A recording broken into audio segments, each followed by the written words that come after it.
No, they today they stand as strategic partners, guiding business and individuals alike through uncertain times and enabling them not only to weather the storm but also emerge stronger and more resilient. Sorry, pardon me.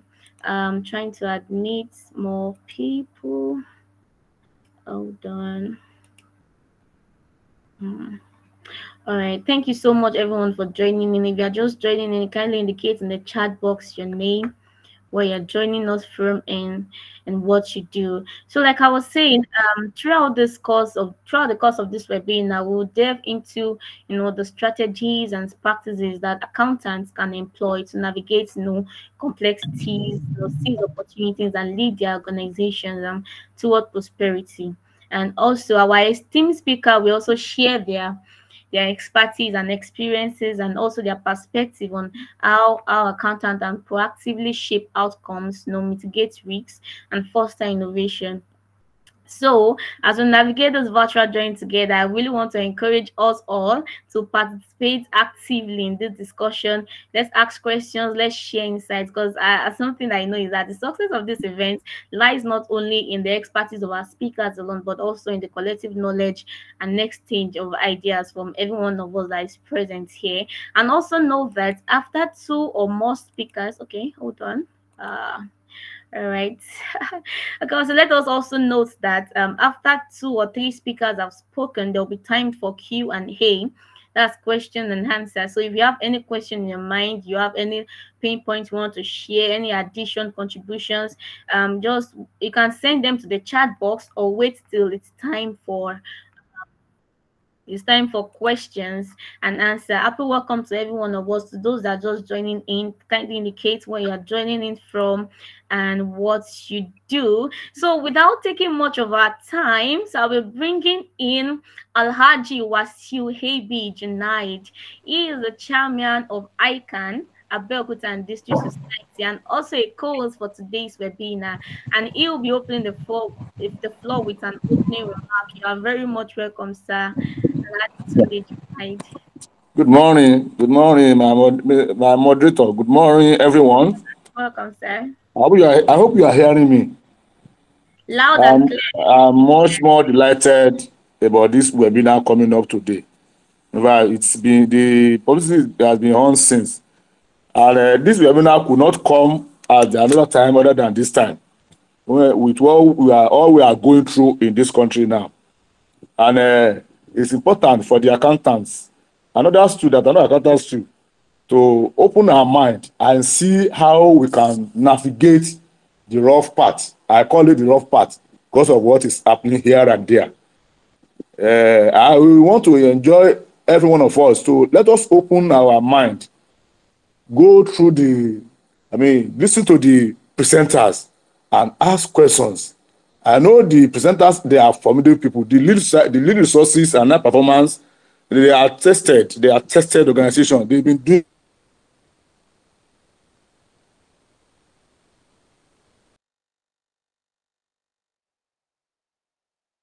it for years.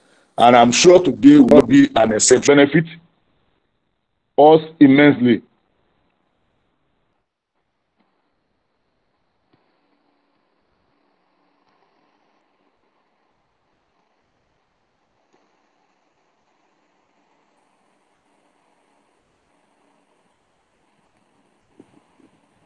Please confirm you can hear me.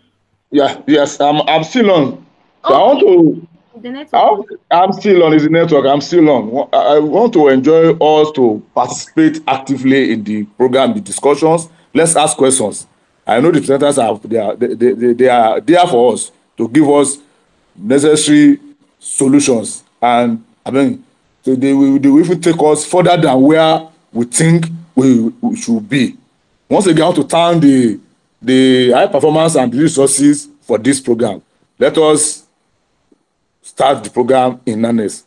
Thank you, resources. Thank you, everybody, for joining this program. Thank you.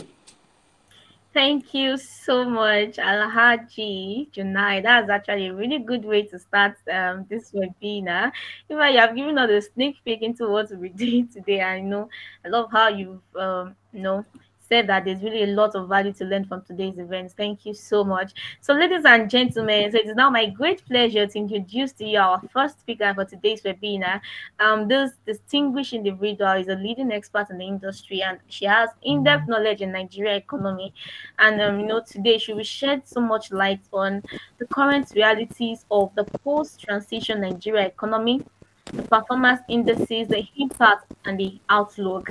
Happy welcome to you, Mrs. Folashade Oshun. She is a managing director at Hyperformance Associates Limited and also a co-host for today's webinar. You're welcome, ma'am. You can take the floor, ma'am. Thank you very much, Florence. Good morning, everyone. I hope Good everyone can morning. hear me loud and clear. Yes, yes. Good morning. Welcome, everyone, to this auspicious moment of deliberations on the way forward for us in a country that seems to be plagued by several what we call discontinuities in management. We promise the session will be a very enlightening one. It will open opportunities, it will provide key insights into emerging opportunities because, as we always say, adversity is the greatest tool for opportunity making. So as much as we are going to be x-raying the current problems, which a lot of us are currently at home with, it is important for us to establish a baseline or build the context into the proper discussion. We want to look at beyond survival. A lot of businesses are not even surviving now.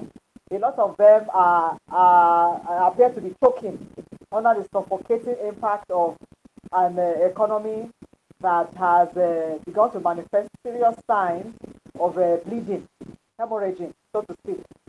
So for the next 20 minutes, I'm going to engage us on the emerging context, the context that we're already familiar with. Even if many of us will not want to document it on paper, we're already feeling the impact in terms of our personal pockets and also our businesses. So you permit me for the next 15 minutes or thereabouts to provide an x-ray into where we were about a year ago versus where we are now and the indicators of what might happen in the future. So basically, there's no one on the surface of this planet, or rather on this side of the world, or in Africa, or even Nigeria, that doesn't understand that Nigeria is going through tumultuous times. This cannot be discounted from the current global decline. Might I add that what Nigeria is going through is not peculiar. On a global scale, a lot of business, on the global level, a lot of businesses have imploded. The cost of living crisis has actually enveloped many countries around the world, exacerbated by the ongoing war in Ukraine and assets they want to consider to be the global, fiscal undercurrents that are currently going on in the global space. Bringing it home to Nigeria, that is not also cannot be separated from the global happenings. Nigeria has experienced triple digits. When I say triple, I want to say triple digits, and I say it from maybe a figurative point of view. Inflation from between the last quarter of 2022 to the third quarter of 2023. As at 2022, last quarter, we were looking at double-digit inflation of about 11%, about 11.8% or thereabouts. As at July this year, it had ballooned to an incredible 24.6%. That is speaking officially. So it is such a huge, maybe double or exponential increase in terms of inflationary trends, which started in Q1 of this year. Q1 of this year took a lot of businesses in the what you call nano businesses and businesses in the SME sector, took them to the cleaners. Not forgetting that prior to 2023, we were still battling with the after effects of COVID that has disrupted businesses, disrupted lifestyles, disrupted livelihoods, disrupted new ways of thinking, exacerbated by the disruptive technology and transformation currently going on across the world. Now, add to that the impact of an economy that has not survived the shortfalls in earnings, revenue earnings from oil. If at current we are using about 98% of our revenue to even pay for the interest, leaving a meager 2% or less than. It has been exacerbated by what I'll call the constantly degenerating value of the naira, which the CBN tried to arrest earlier this year, all right, trying to take money out of the economy, where according to sources, we had actually printed 22 trillion naira to make up for shortfalls in revenue allocation to states. Now, in an event where there's an imbalance between what we are exporting and what the revenue that is coming in, there are significant gaps, which has ensured that, hello, can you hear me? Is this loud and clear? Yes, it's clear. Yeah, we can hear you loud and clear. Yeah. Good. So we entered 2023 with a lot of expectation, or what I'll call cautious optimism. We were all waiting for the magic moment of the presidential elections and the outcome to boost foreign investment or foreign confidence in the economy and to engineer some kind of subtle financial capacity re-engineering. But sadly, that didn't happen. The whole of Q1 was racked by a lot of crises. Businesses shut down. People could not even access cash to go to work. A lot of businesses are still operating a largely cash policy, driven by a lot of shocks in their system, found themselves high and dry. Company liquidity actually forced a lot of companies to close. And it didn't get any better in Q2, even though the economy, it had been promised that there was going to be a withdrawal, total withdrawal of the subsidy. By the end of July, so that we could begin to recalibrate and grow our growth and begin to look for alternative sources of income. Unfortunately, that didn't happen because the pronouncement of May 29, 2023 upset the apple cart. In less than 24 hours, the country has actually done a double backflip into what we call acute despondency. Now, with the removal of the fuel subsidy and the attempt to float the naira, what has happened now is that the entire country has been plunged into a crisis. Am I speaking the truth for a lot of us here? I don't know about you, but on a personal and on the business level, a lot of lifestyles have been significantly altered. From 180 naira per liter, 200 naira per liter now, we are looking at roughly 700 naira per liter. The government promised full deregulation, but with the closure of the I&E window, the resort to the parallel market, the dependency again on the international exchange rate of the naira to determine the prices of finished products is sending the economy into a tailspin. As at August 25 of this year, which is a few days ago, 5 days ago, the naira closed at 915 to the dollar. At the parallel market, there's still a premium for those who are doing arbitration. So we are seeing people now exchanging. If you want to buy now, people are buying at 950, they are buying at 960, they are buying at 972. Now, as a manufacturing concern or organization where your services and your products are dependent on your ability to source for foreign exchange, a lot of companies right now are bleeding very, very badly. It is being speculated that it will hit 1,000 and beyond by the end of the year. We can only wish at this point that it doesn't, but there are no indicators that anything can be done to arrest it. There was a temporary attempt to reinject some life or some steroids, as I put it, into the naira a few days ago, where it exchanged at about 732, I think, or 732, 750. But in less than 2 to 3 days, they plunged deepened again. If currently the British pound is exchanging at about 1,200, then we can only imagine what will happen as the squeeze becomes tighter. This morning, as we speak, already some filling stations have shut down totally.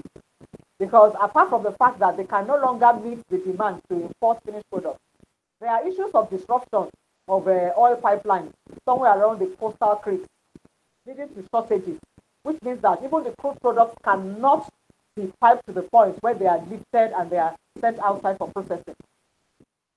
I don't want to dwell too much on the inadequacies, because the truth about it is that these are times that test the courage of even the strongest of men.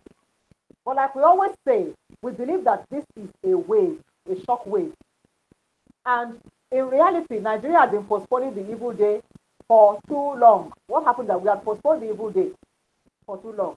And at the end of the day, it is staring us in the face. We are now between the rock and the hard place. So the question is, do we now fold our arms? Do we fold our arms and just give up?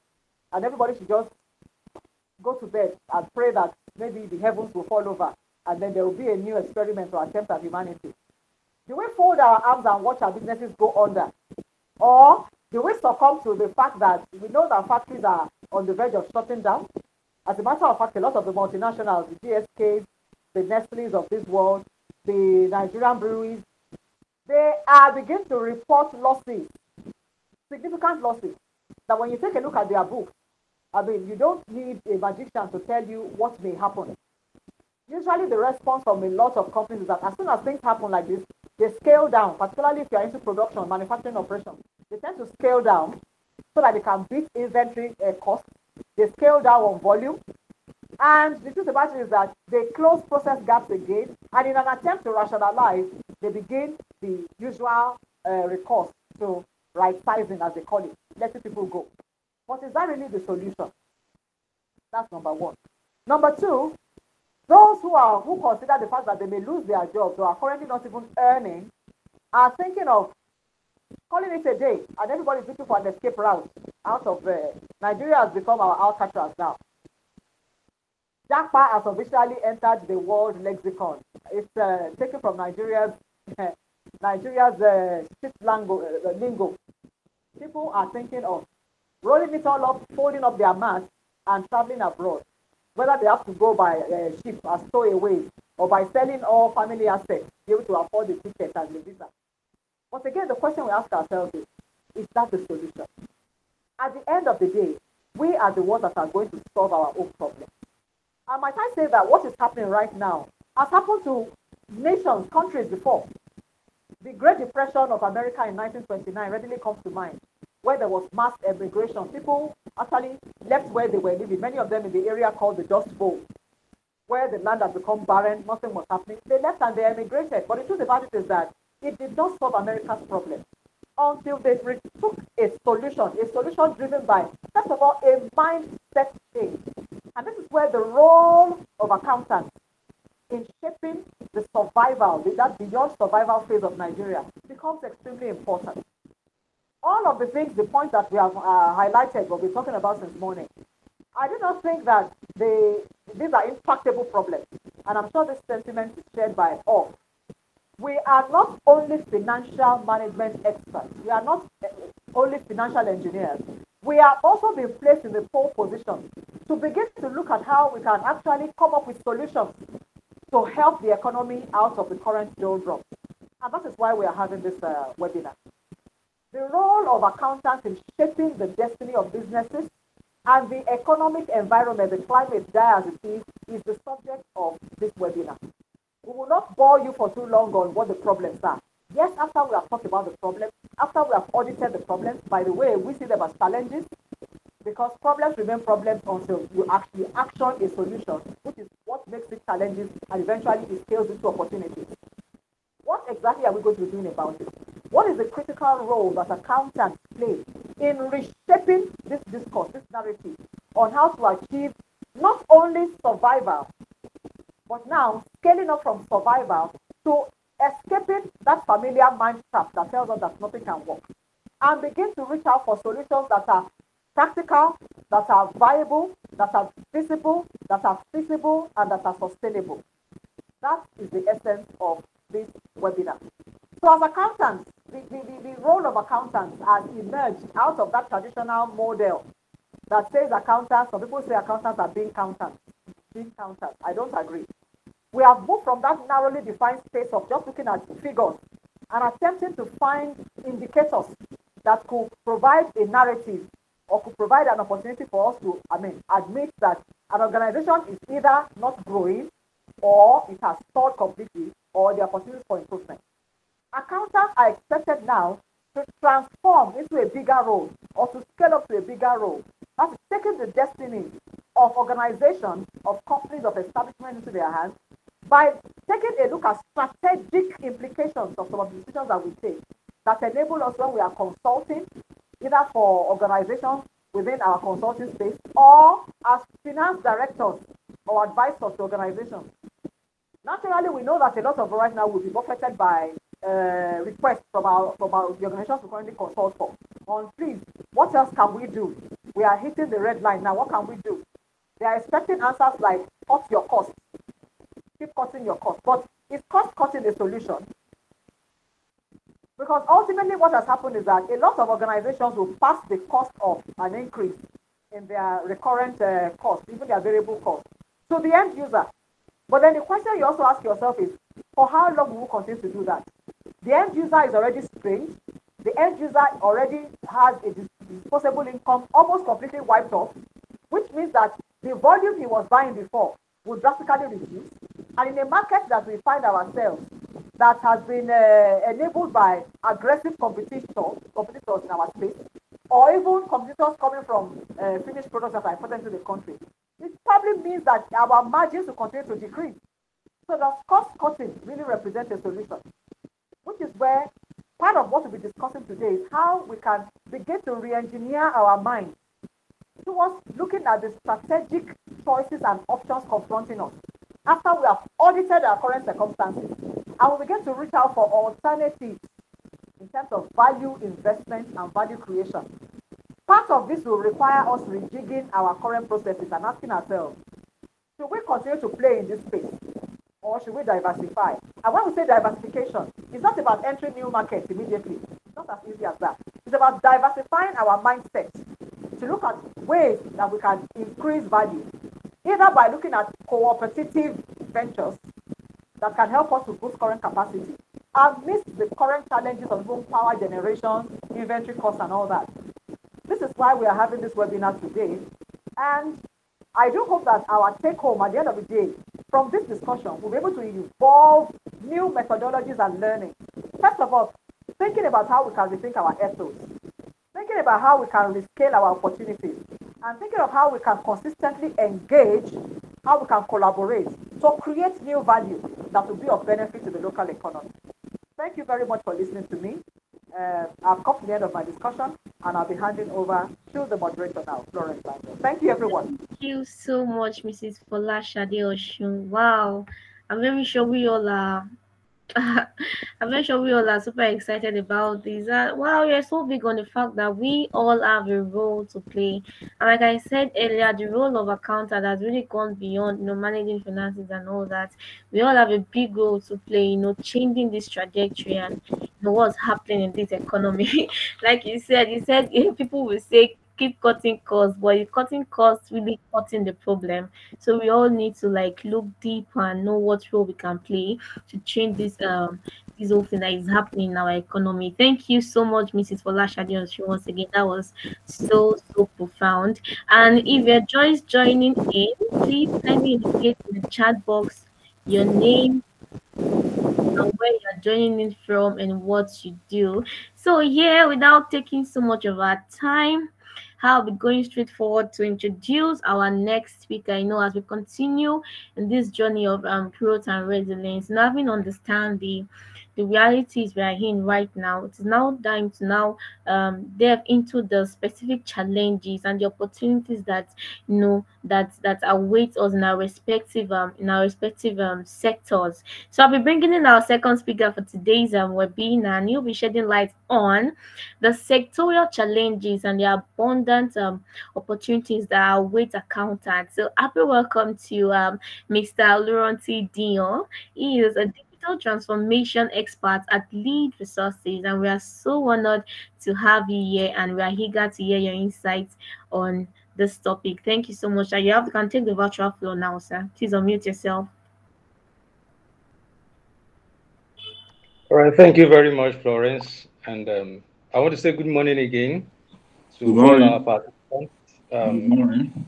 The chairman of ICAN Abeokuta District Society.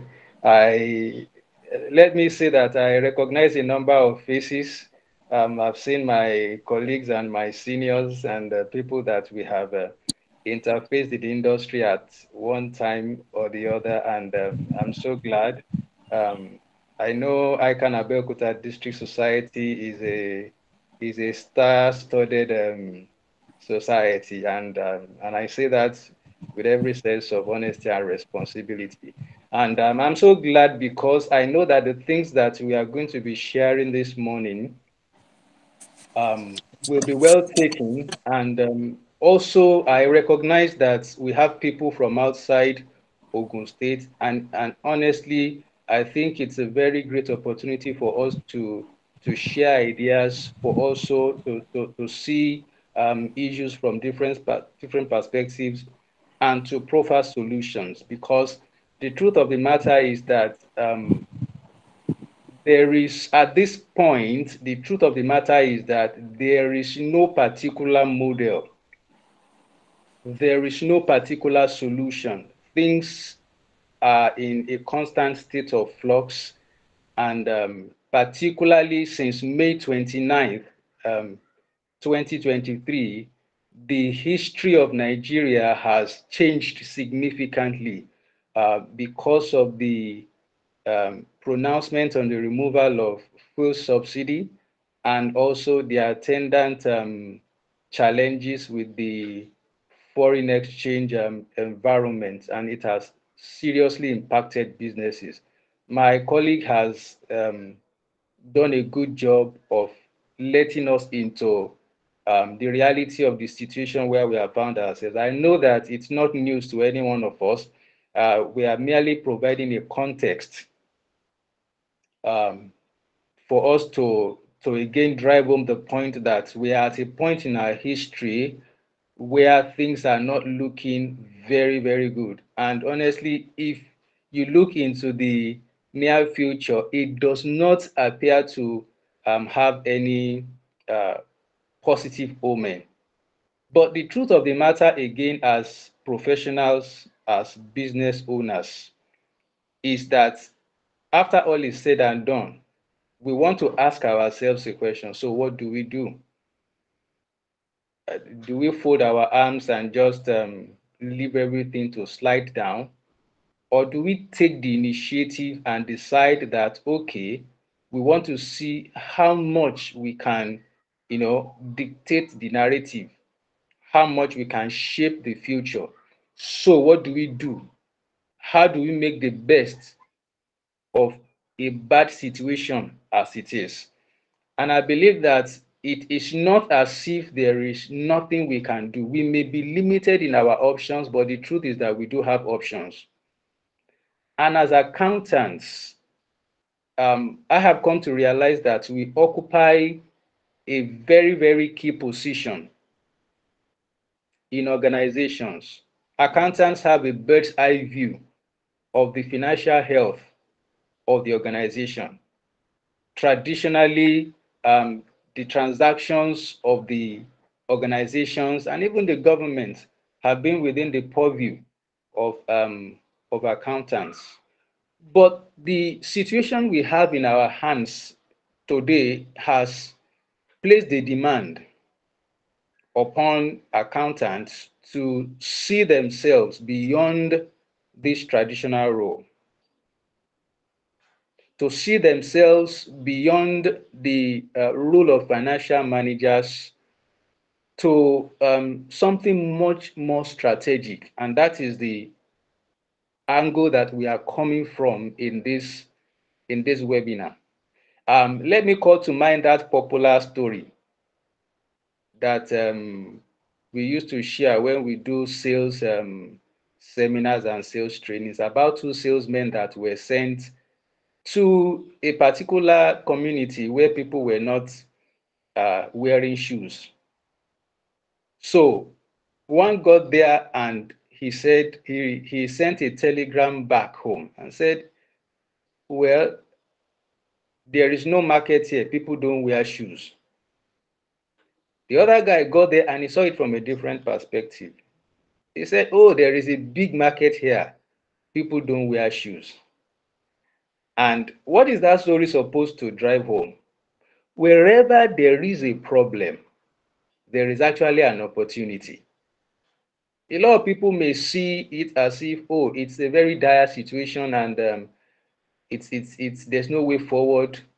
But I want to assure us that in the midst of this seemingly trying circumstance, there lies a wealth of opportunities, especially for people in the accounting profession. Because most businesses, I mean, if you look at it, if you do a comparative analysis, you will discover that accountants are much more ubiquitous in businesses than probably any other management discipline. Okay, so that tells me that there is an opportunity for the profession not only to impact but also to re-engineer itself, to transform and prepare itself not only for the future of Nigeria, but for the future of the business world itself.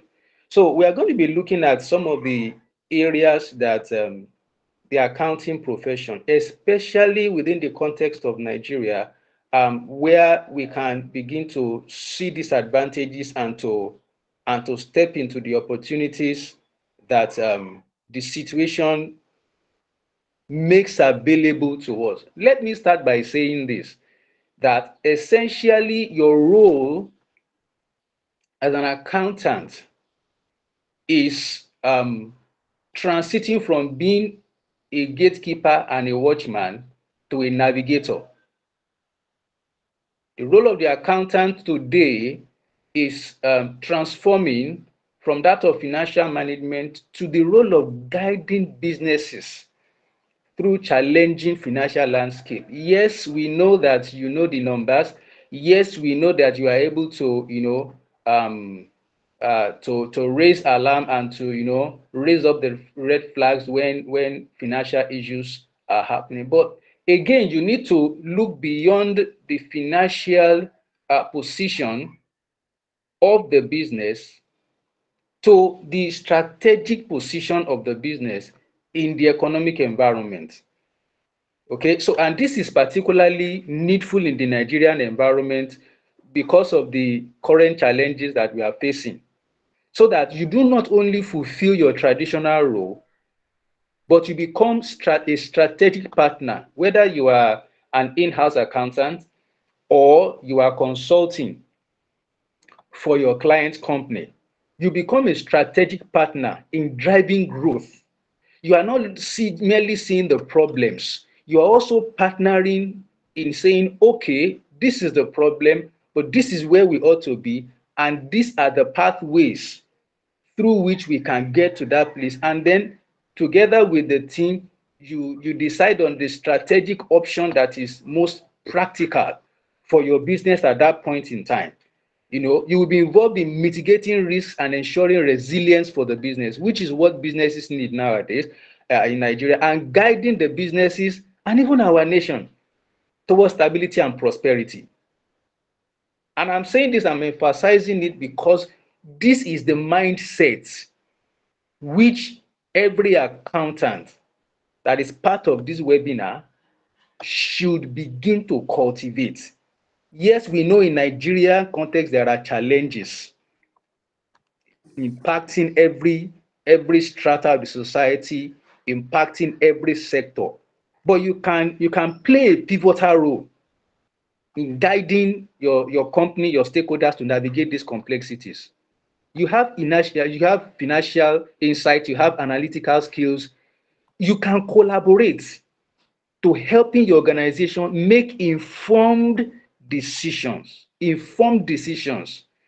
You can help your organization to adapt strategies, and drive evolution in your business model. Because right now, all of the business models that are traditional are failing.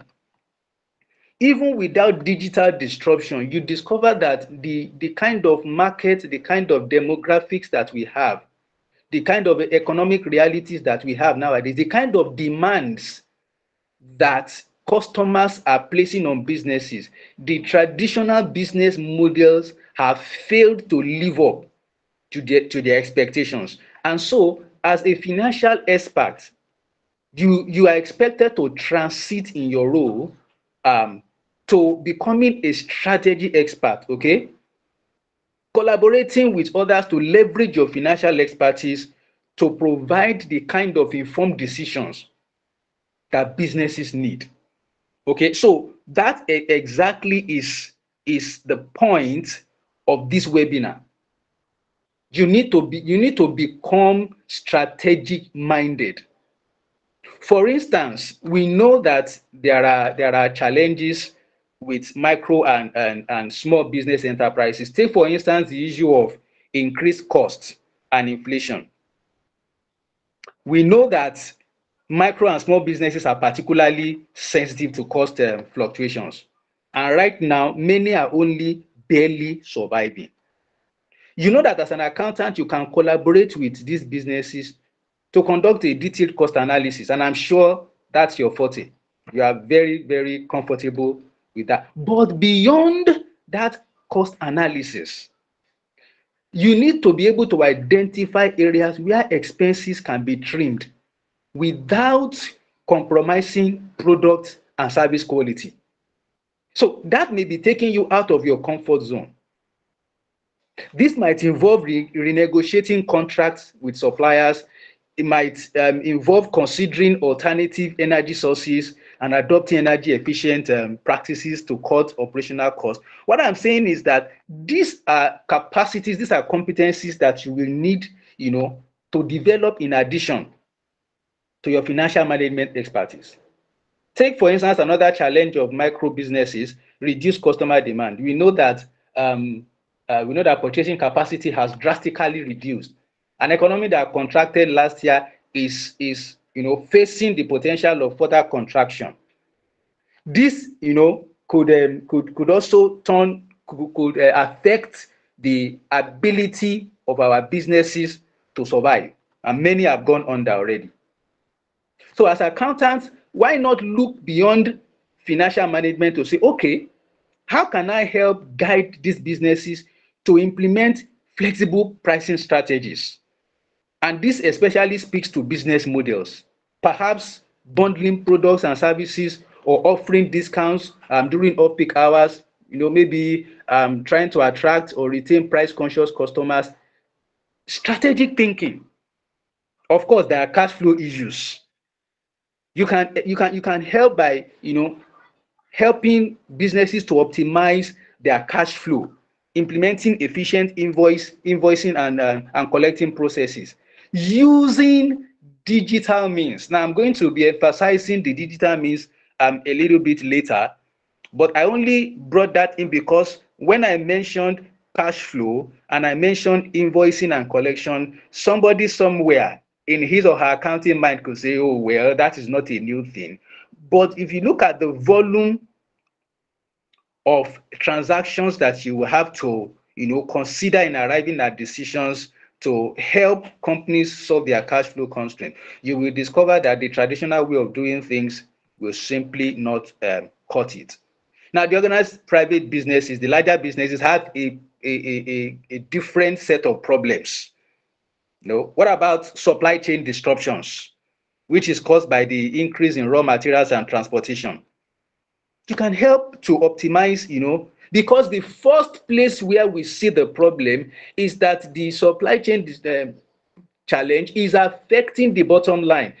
If there are problems in the environment, if it is not affecting the bottom line, honestly, the company will not complain. But you are about one of the first set of people who will see that the numbers have been affected. And you need to look beyond the numbers being affected to ask the question, why? Then what can we do? So in terms of supply chain disruptions, you can also expand your capacity to be able to provide strategic advice. Okay? Almost every business now has their profit margin strained. You can begin to analyze your business's products and services portfolio to identify high margin offerings and recommend strategies, to like cross-sell and upsell on those offerings to customers.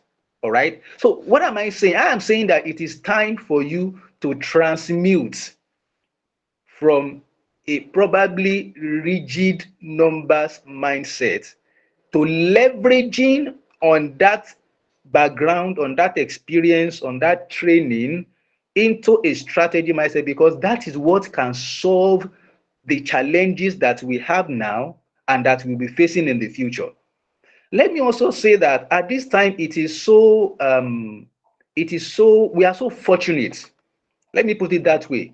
We are fortunate to be at a point where um, almost everything that we know about doing business is not working, because it is an opportunity now. When everything is in a flux now, nobody has the answer.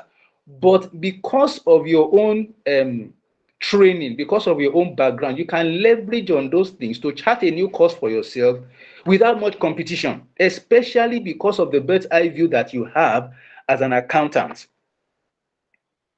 So there are opportunities, for instance, for your businesses in local entrepreneurship. So we know that subsidies have been removed, and we know that there are challenges in the forex. But if we begin to focus, for instance, on agribusiness and local production and contribution to import substitution and promoting food security, which essentially are areas that the government is also looking at, we begin to see opportunities for our businesses and our clients. If we begin to look also in the area of digital transformation, this is an area that is dear to my heart. And actually, it's an area that is taking the world by a storm. And if you think that digital transformation is not going anywhere, then probably you are not in the news. All right. So that is one of the biggest disruptors or sources of disruption in the business world today. And we need to begin to look at such opportunities to digitalize and to engage in digital transformation, changing our business model to leverage on digital transformation to improve our agility. Okay, so and we need to invest more in technology in order to streamline operations and reduce costs. But the challenge is a lot of organizations do not do that in a strategic way. So they end up spending more, not getting the results that they want, and are not able to enhance their competitiveness. They are not able to position themselves for long-term success. Right now, if you are looking for a short-term solution, may I say that you may not find a solution in the short term. What businesses generally are doing now is cutting costs, but that itself is a dangerous trajectory, because you keep whittling down until then there is nothing left. So even as we are trying to, look at our cost drivers and trying to optimize resources, trying to reduce our operational expenses, we also need to be revenue minded. We need to begin to look at new goods and services. We need to be looking at new customers. We need to be looking at new marketing channels. And these things actually depend on the information that we have about the market. So let me share one information with you now. I don't know whether you have heard about the 8-point agenda in the roadmap for the economy. So the government is saying that we have 8 priority areas: economic growth, healthcare, fighting corruption, food security, rule of law, security, ending poverty, and job creation. The government is saying we want to create 50 million jobs. They are saying chief among them is the creative industry, digital economy, agri sector, agro-processing zones, mining, oil and gas. Now, it is wise for any business that is in any of these areas to begin to position itself to take advantage of this. See, in this part of the world, we run economies that are largely dependent on government's fiscal policies. It's an opportunity, it's an advantage. While that is the way we operate now, you can position your organization through understanding the information, the data that is surrounding each of these activities of the government, to position yourself to be able to, take part in whatever comes into the economy through this fiscal injection. Okay? Apart from that, the environment itself, the business environment itself is full of data. And this is where digital transformation really comes into helping businesses, because nowadays you have rapidly changing landscape in businesses, in economies, and businesses need to make swift and informed decisions. Now, without access to real-time data, without financial, business, environmental, demographic, businesses can actually suffer significant setbacks. Now, there's a statistics that I found out that according to a study in the Nigerian Business Research Organization, over 40% of businesses that failed in the past failed because they were unable to make timely decisions due to the lack of accurate and up-to-date information. And that has resulted in missed opportunities for them for cost savings and revenue generations. So it's very key for us to find ways to know what is going on in the environment. Even if we note some things in our books, you need to look beyond that to ask yourself why. And that is where data comes in. If you are going to have a competitive edge, I'll be rounding up very soon. I've noted my time. Okay. If you want to have a competitive edge, you need to know what your competition does not know. You need to have an insight that others are blind to. And this is where digital transformation comes in. So it is very, very key. And I am glad that accountants are no strangers to technology, to information technology. But it goes beyond mere information technology. I have an IT background, and I know what I'm talking about because I have been in. I always tell companies that the essence of implementing technology is to reduce your total cost of ownership. If you do not do it strategically, you end up spending more, and you have a bunch of applications or software of infrastructure that you are not using, and that is tying down capital. So let me quickly run through a number of areas that you will need to look at in your personal capacity development and in developing organizational capacity in order to position your businesses to not only survive, but to grow and thrive in this challenging economic terrain. Take, for instance, the automation of financial processes. So you deal with complex financial processes, multiple transactions, reconciliations and reporting.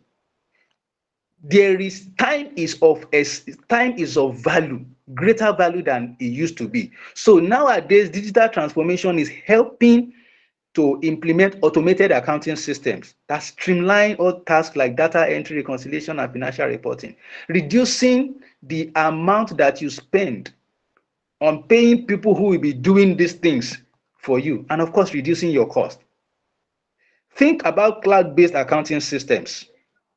Okay, so cloud-based accounting platforms like QuickBooks Online, Zero, and FreshBooks, they provide secure remote access to financial data and business data. So as an accountant, you can access the financial information from anywhere, and time is of value in business. So regardless of your location, you can quickly take informed decisions. What about data analytics and visualization tools? Because now I spoke about data, the complexity of the data that you have to sift through in coming to informed decisions nowadays is simply humongous. You cannot do it manually. And that is where data analytics and visualization tools come in. Do I talk about predictive analytics? What about Internet of Things? Let me note about mobile apps and notifications as I round off. Because you want to provide real-time alerts to business leaders about critical financial metrics to allow them to make timely responses to opportunities and issues that arise. you cannot but begin to look in the direction of mobile apps and notifications. And may I say that technology may be expensive when it first shows up, but over time, the cost of the technology reduces as uptake increases. And we have helped organizations to strategically come up with digital transformation plans in order to handhold them through challenging times in business transformations. And this is what we do. As what we are bringing here today is both an opportunity for accountants to be informed, to know how to upskill, and also for businesses to know how to develop capacity for them to be able to function effectively, profitably, and competitively in the business world of today. So we are thinking Nigeria, but we're also thinking beyond Nigeria. And we Yeah. are saying that businesses can thrive even in the midst of this challenge, because it is not the Yorubas will say Orun Yaboni.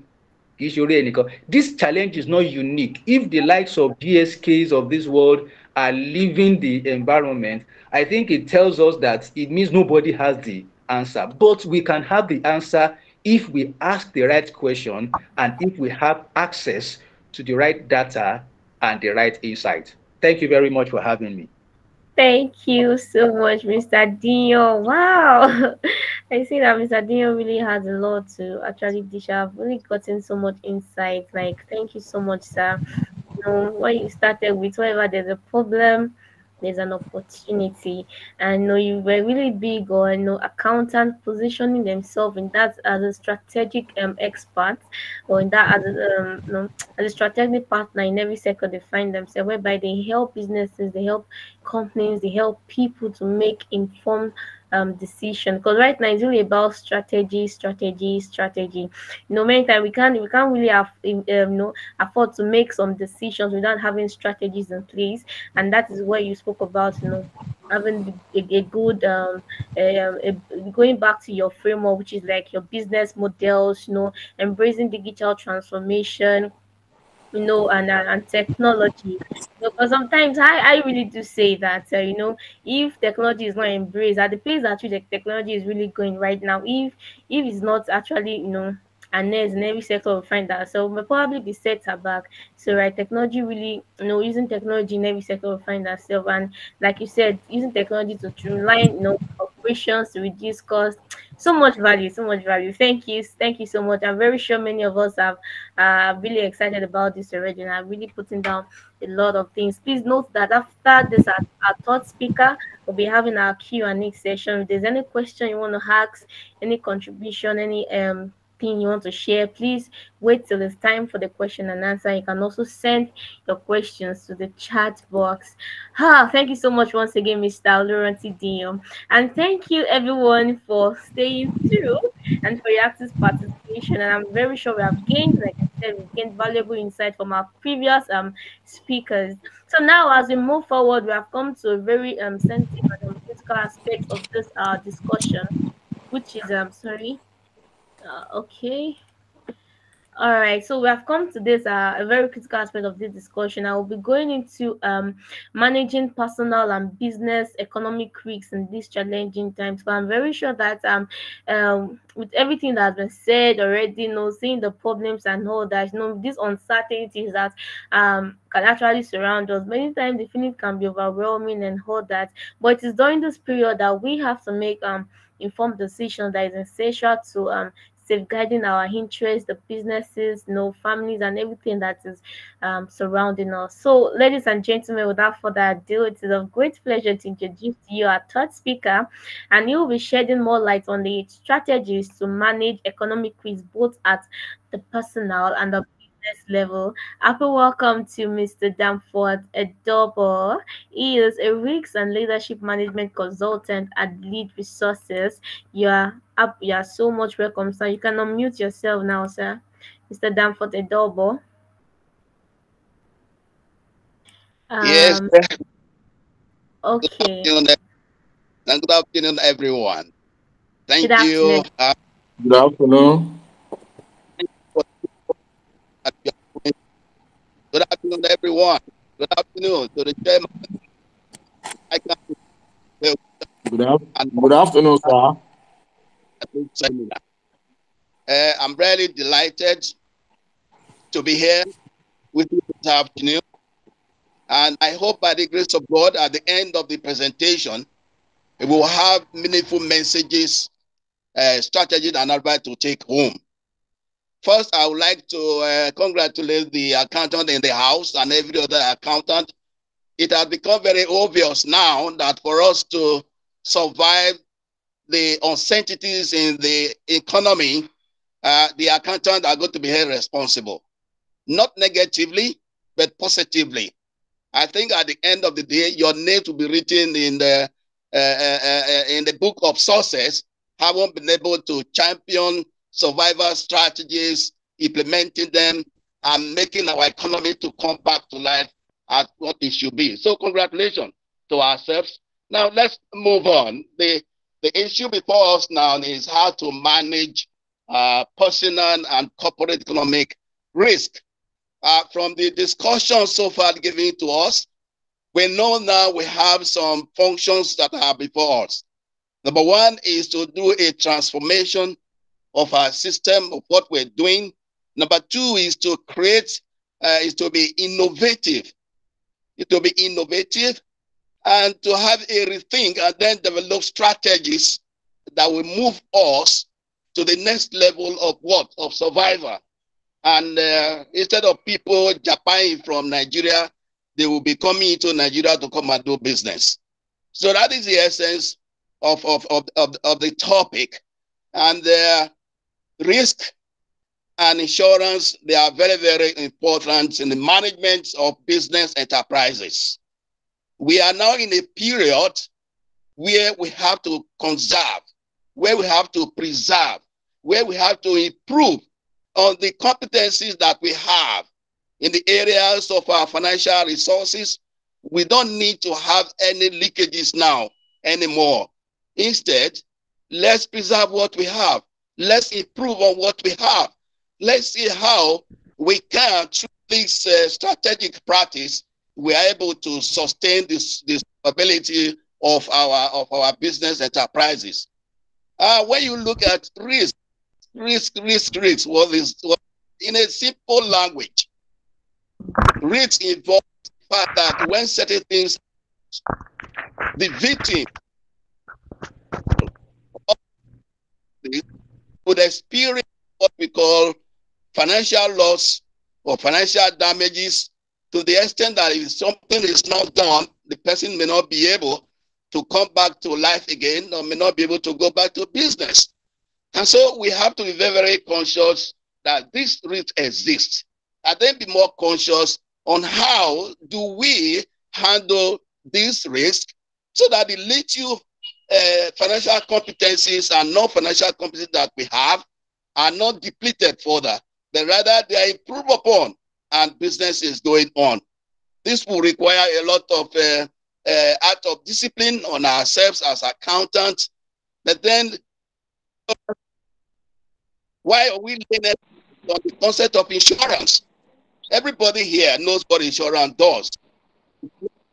Business transaction on indemnity, business contract on indemnity. One person, the insurance company, coming out say, look, if you pay me a consideration we call premium, if anything happens to you, to your company, to anyone in the company, we come compensation guaranteeing.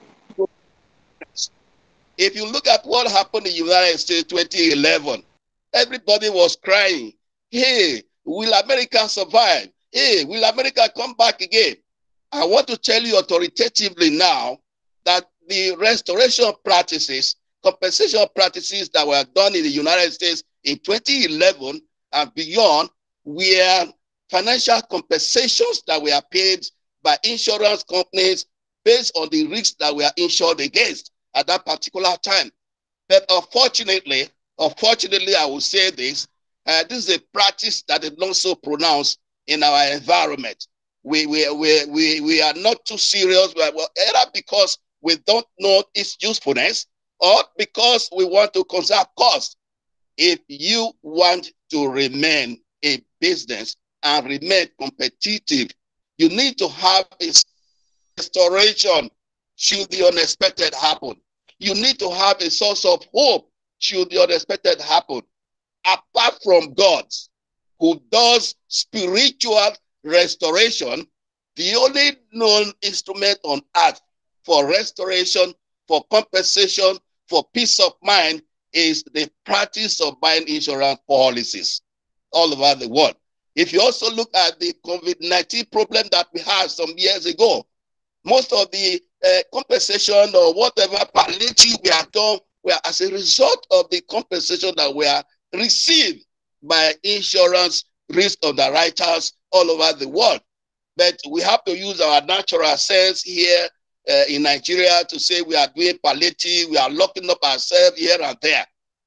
In the simple truth, if you want to preserve your financial competency, if you want to preserve your human competencies, if you want to preserve your integrity, you need to physically practice the art of going into what? Into insurance. Have the power, the strength, the hope, the assurance to transform, to innovate, to rethink, to develop strategy. If you don't have a source of strength behind you, that source of strength that is behind you is the amount of insurance policies that you have taken. Now, let's look at the personal risk. As I'm seated here, as you are seated there, there are certain personalities that are looking at us. If we don't buy insurance policy to cover them, we might not be able to continue as we are doing now. The first one is your personal risk. The risk of safety, moving from one place to the other, moving from your home to the church, from the church back home, from your home to your offices. You need to have a policy that will cover, should accident happen, there should be a source of compensation. It doesn't make sense in this challenging period for me as an individual that have an accident. I will still go back to my UBA bank and withdraw, God forbid, 150,000 naira. When I know there is a professional arrangement that if I buy into it, I won't be able to pay the hospital bill without necessarily disturbing my wife and not able to pay, not able to give her feeding allowance. This is not have been so practiced in our economy today. So you accountants, traditionally, you are conservative. That's what we are made to understand. You have to come out of your conservatism to ensure that you do what? You preserve the little resources, both financial, non-financial resources in the organization, so that you'll be able to move to the next level in competitive business. Now, apart from personal, we have what is also called property risk. Yes, I have a car. Yes, I have a house. You have a car. You have a house. You have television. You have other properties that are under your control. I ask you, I ask us, if there is a fire outbreak today and some damages were incurred, and to put this damage, to put the repair back cost 250,000 naira. Are you going to go back to your UBA account and withdraw 250,000? Or if you have bought a policy against fire outbreak, you will simply submit your claims letter to the risk underwriter, the insurance company in this case, and then you move on. The money you would have gone to take from your UBA account will be used for strategizing, for innovating, for transforming, for creating, so that you remain more and more competitive in the industry. So we have to give a serious attention if we have to survive the economic challenges that we are having as business organization, as a financial consultant, or as a director of finance in an organization. You need to put you need to put your professional hope on ground, your professional trust on ground. Is it the board of directors that will disrupting the issue of buying a policy? Or is it the governor that will say, no, we don't need insurance? Or is it His Excellency, the president of the country, say, no, we don't need insurance? As professionals, now, as professionals, we need to put our legs on ground to ensure that, yes, certain measures are taken to ensure that we ameliorate the damage that may have been done when an unexpected risk or event take place. The most common thing now in our personal insurance is what we call the liability insurance, the liability risk. And this happens within the professional line, like you, like us, accountants as well. You are supposed to go and audit a company. You audit a company. You found some laxities, some non-compliance with rules and regulation. Instead of writing precisely what you should write, because of present gratification, you now waterwash your report. You waterwash your report, and you say you have done your job. No, you have not done your job. If, for example, a medical doctor operating in a theater unfortunately leaves an instrument of operation in the tummy, in the body of the person being operated upon, and we go to court, there is a judgment for what? Professional negligence.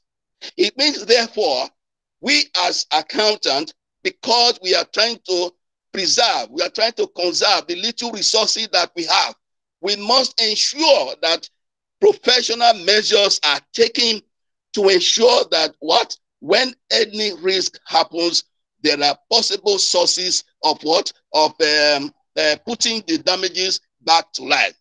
We cannot afford now to allow leakages to happen.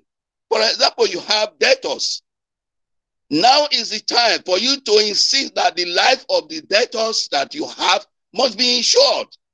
The only reason why debts are not paid is when there is an outright loss of life. And particularly point like this, when there's economic meltdown, when there's economic crisis, we have a policy that is known, for example, credit or profit loss policy. As the economy is now, big time companies in Nigeria, the Airtel, the Nitel and all that, they are declaring profit. But if they have taken a policy for unexpected profit loss policy, they will be able to have what? They will be able to have compensation, as the case may be. And then for the corporate institutions, you have the risk of what we call debtors not paying their bills, not paying what you have supplied to them. If you are to maintain your integrity as the source of survival for a company, for an institution, for a government agency, you should insist that, look, let's take some precautionary measures to ensure that we don't completely close down should anything unto us, what happens to us. Now, if you want to manage your personal risk, I'll start with what kind of health do you want to have? Do you want to have a healthy living? What kind of living styles do you practice? Are you the one that goes to club? You don't come back home until 2 a.m. The children are waiting for you. Do you go for constant medical checkup? Do you measure your blood pressure? Do you measure the temperature of your body, as the case may be? The reason why you should be concerned with all of this is today, as financial accountants, your responsibility has gone beyond being a financial recorder, to the point that you now have to think strategically on how to compete. In addition to closing or reducing losses, you now have to think strategically and say, how do we go from here? So Do you have, for example, what we call health insurance, family health insurance policy in Ogun State? It is there. It has been announced. People have been encouraged. Go and pay the premium. I tell us this morning, this afternoon, that the cheapest asset to buy in the world today is an insurance policy. And to the organizational setup, to the institutions, to government agencies, and even to government representatives that are listening to us today, if you want to have what we call an agile workforce, look for what is now one of the compulsory insurance policy, group life insurance. Group life insurance does not cause that not to happen, but it helps to reduce the financial, psychological, emotional pains that will arise when the breadwinner of the family dies. It means that in that company, people want to come and work because you are sensitive, reactive, responsive to the expectations of the workforce. Do you understand? We need to do this. What are the fleet of vehicles that we are having? What are the goods and services we are transporting from Port Harcourt to Sokoto, from Sokoto to Meduguri, from Meduguri to Lagos? You just put them on road. There is what is called transit insurance policy, that if anything should happen, there will be a compensation. Instead of running to your UBA and be asking for credit facility at 35%. I don't know. Let us, as accountants, put our feet on ground, support your recommendations, support your strategy with what? With self-confidence. If possible, put the relevant laws. Because if your company is to survive or not to survive, is resting on your two asses. At anywhere we go, they say, yeah, financial people, they are here. Now, tell us.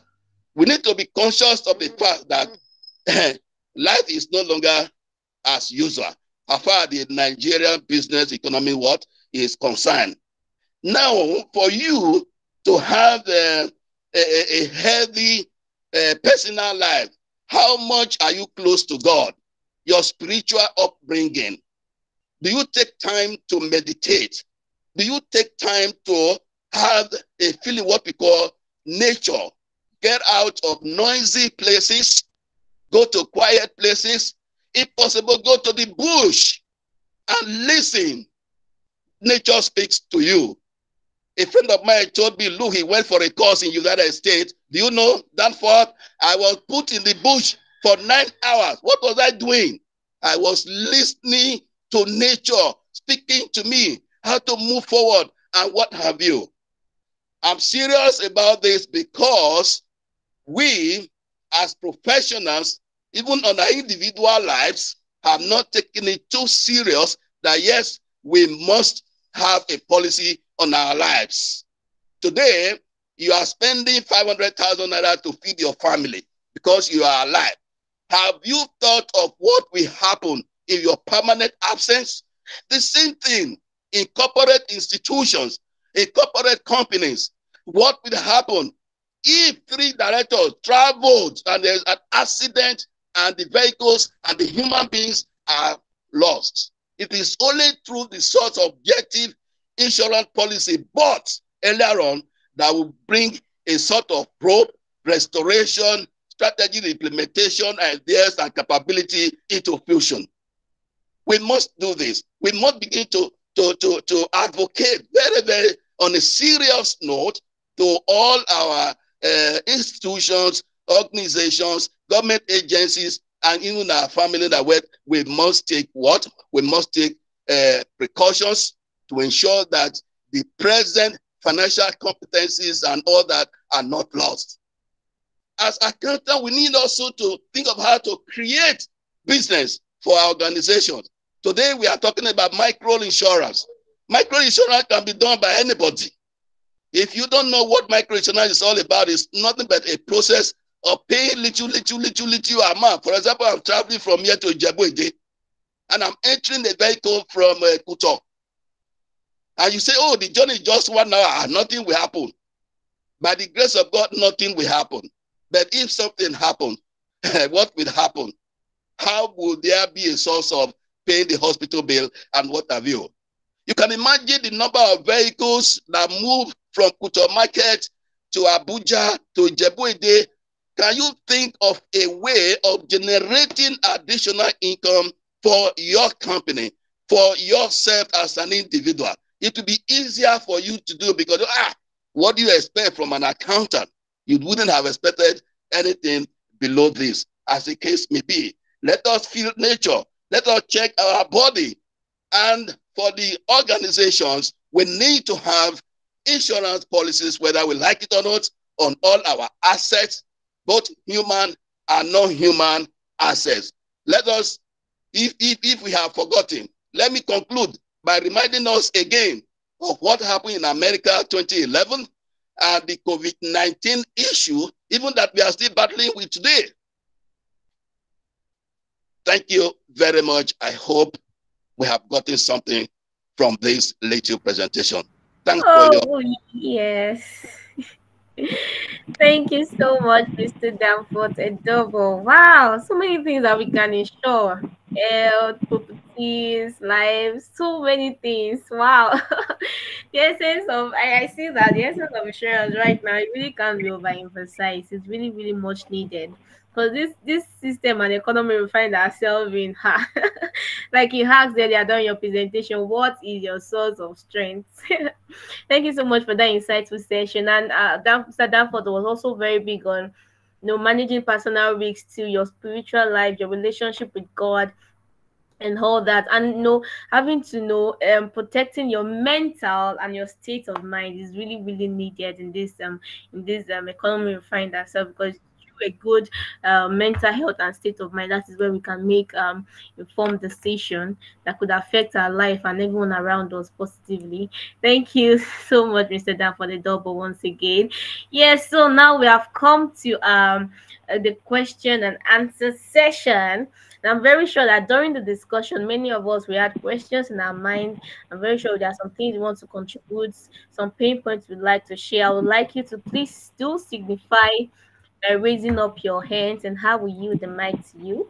If there are any questions, any contributions, anything you would like to add to this, please signify by raising up your hands, and I will yield the mic to you. Our speakers have actually shared a whole lot of insights. I'm very sure we have things on our mind, questions to ask and all that. All right, I can see Mr. Oyeni Dolapo.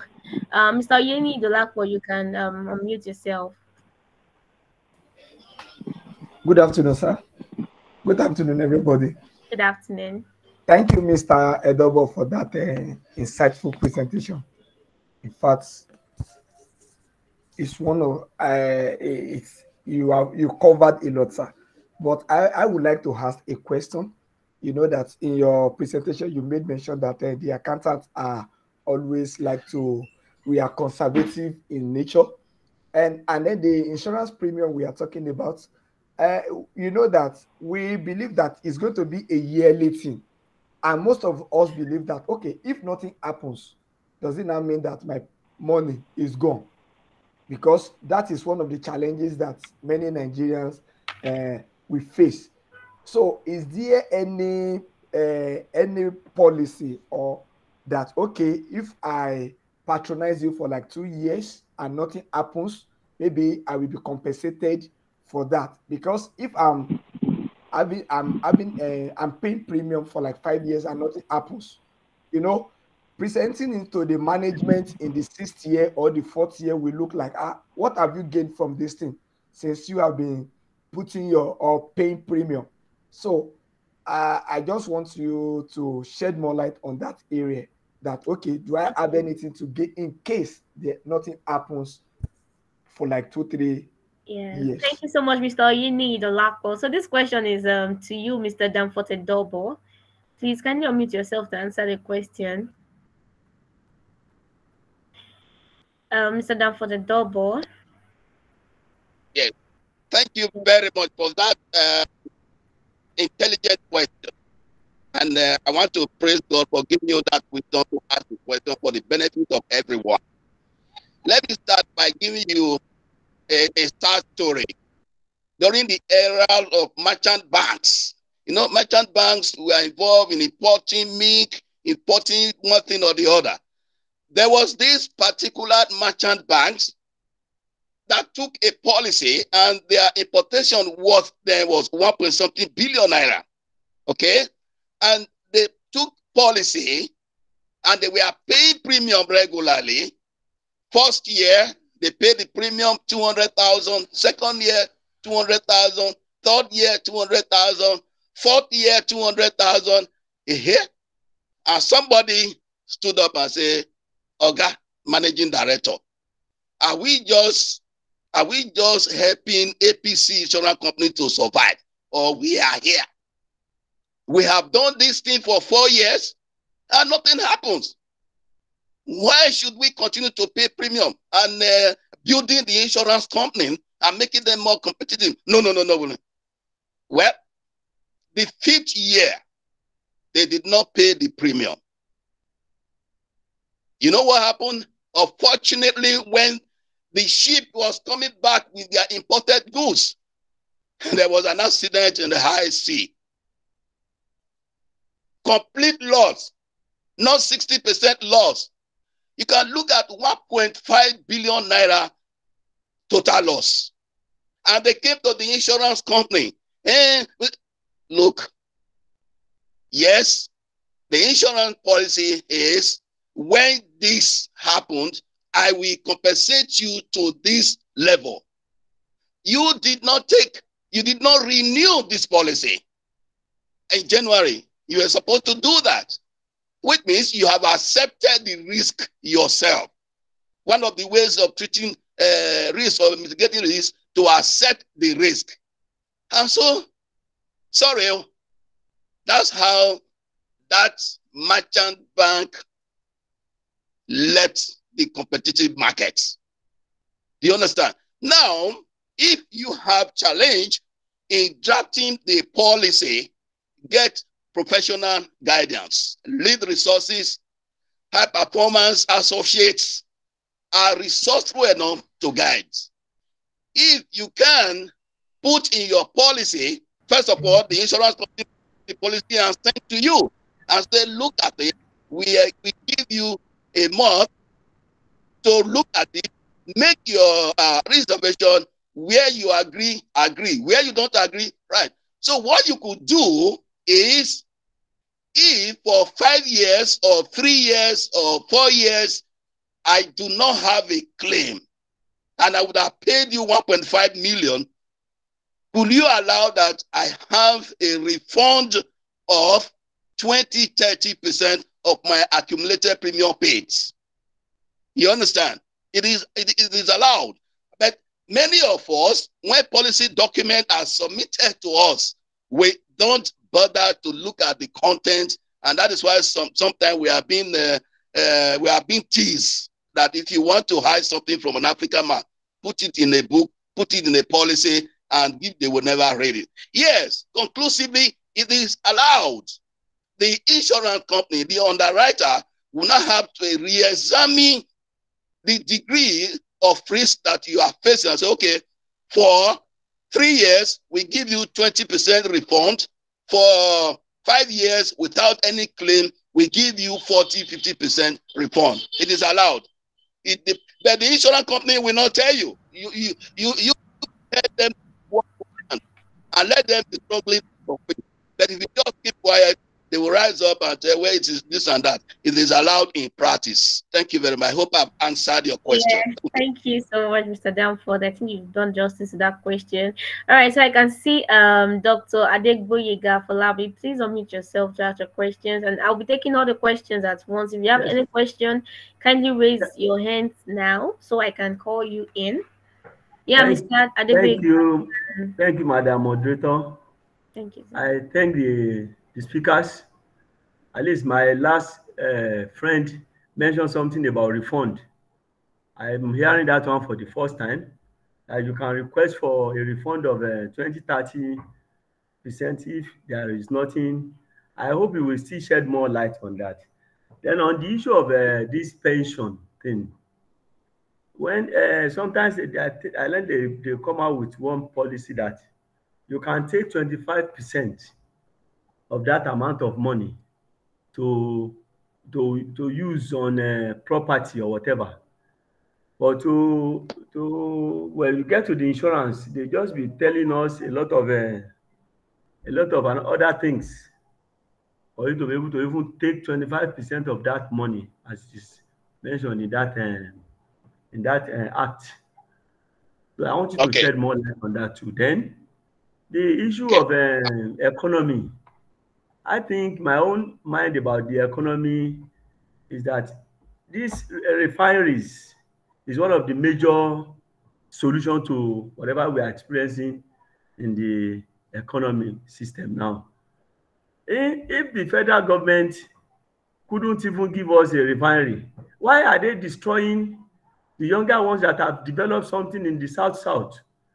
Rather than calling these younger ones, calling them together, let the government give them some license or whatever and move closer with them to make sure that they refine the system so that they can. Nigeria doesn't need a very giant refinery now.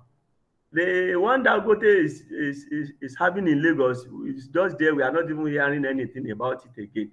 Why can't government go to the south instead of destroying what these young ones are? At least these young ones are producing things and some people are using it. So, and even the current refinery that we are having all over the world, it started from somewhere. If we start from these younger ones at that lower level and we start to improve on it, I think we'll not be experiencing what we are experiencing now. Because right now, without we having refineries in the country, we are just telling ourselves lies, a very big lies. Because just the issue of demand and supply. Sometimes they came out and said that in African countries we are the cheap, we are the one that has the cheapest price for oil. Yes, because why? Most of the African countries, we are the one that are supplying them the crude, I mean the petroleum. The moment our own price goes up, their own price will go up. So you cannot be comparing us with other African countries in terms of our pricing. So it is, I think the government needs to look into the area of improving these south young ones that are coming up with whatever, no matter how crude the refinery is, they are generating oil rather than going there to go and destroy whatever they are doing.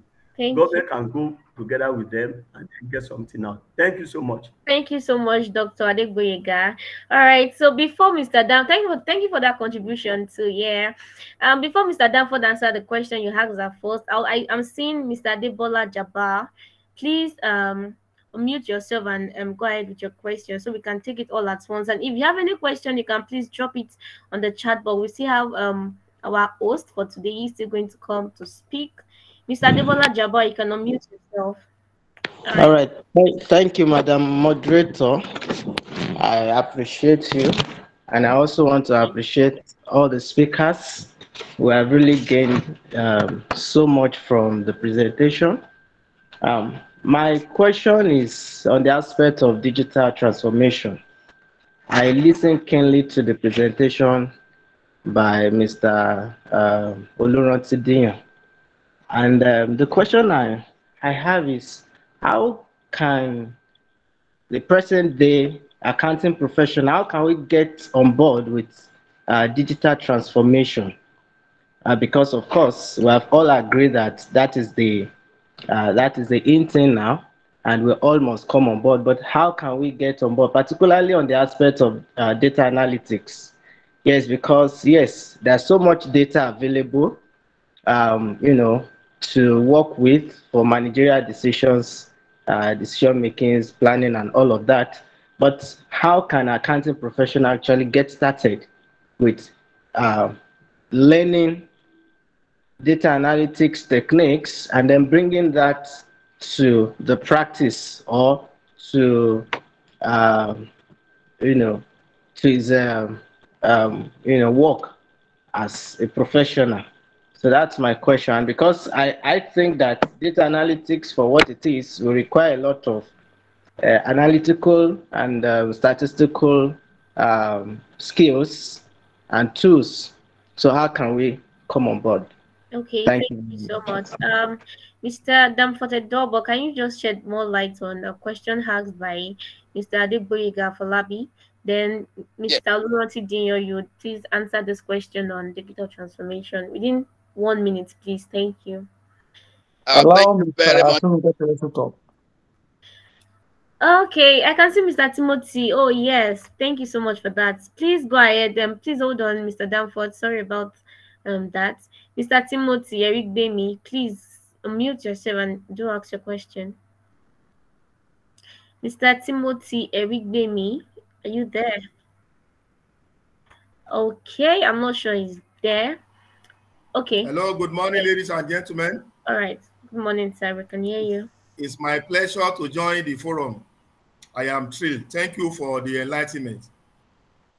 I am a guy in practice, and I always want to know how we can use the technological advancement for maximizing the benefit in the practice sector. The practice is going, most of the times now, you don't go to your office, you are at home, and you need technology to grow. How can the accountant in practice be helped more with technology? Thank you.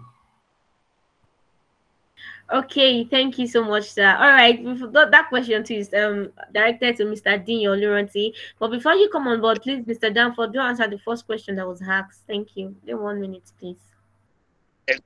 Thank you very much for the question to the person who asked the question. You see, before you go to say you want to procure a policy, you must have taken a decision on what you want and how you want to have it. Because if you approach the door of an insurance company, nobody will mention to you, we give you a refund, nobody will mention it to you. You can now say, well, okay, assuming it doesn't happen in 3 years or 4 years, what will be my compensation? The guy may tell you, okay, well, I'll let management know, and whatever response they give, I'll let you know. But if you insist that there should be a clause in that policy, they will always do it. But don't come and ask for this when it has not been incited in the policy. That is mercy after death.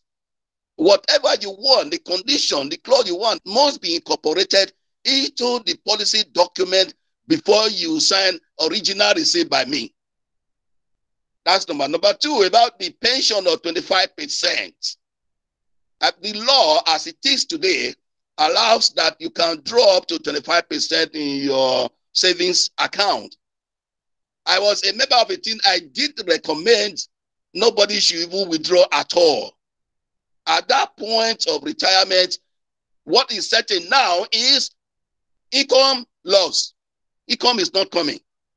There are some of us, with due respect and apology to some of us, when we see money, we lose control of our thinking, of our doings.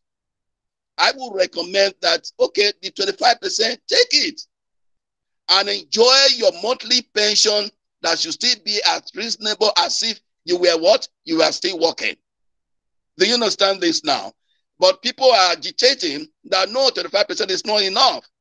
For to me, as an individual, 25% is okay.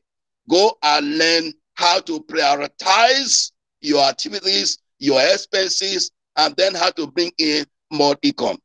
Well, to the data guys, I do hope that one day the government, whichever government is in place, will see to the need to ensure, to encourage individual or small scale modular, refineries that we have in the data state.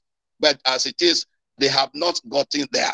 Maybe when we have a deeper and more composed economic team, they will be able to advise appropriately the government as to why they should give assistance on how to say that, yes, those refineries have been made to become acceptable practice as far as the country is concerned.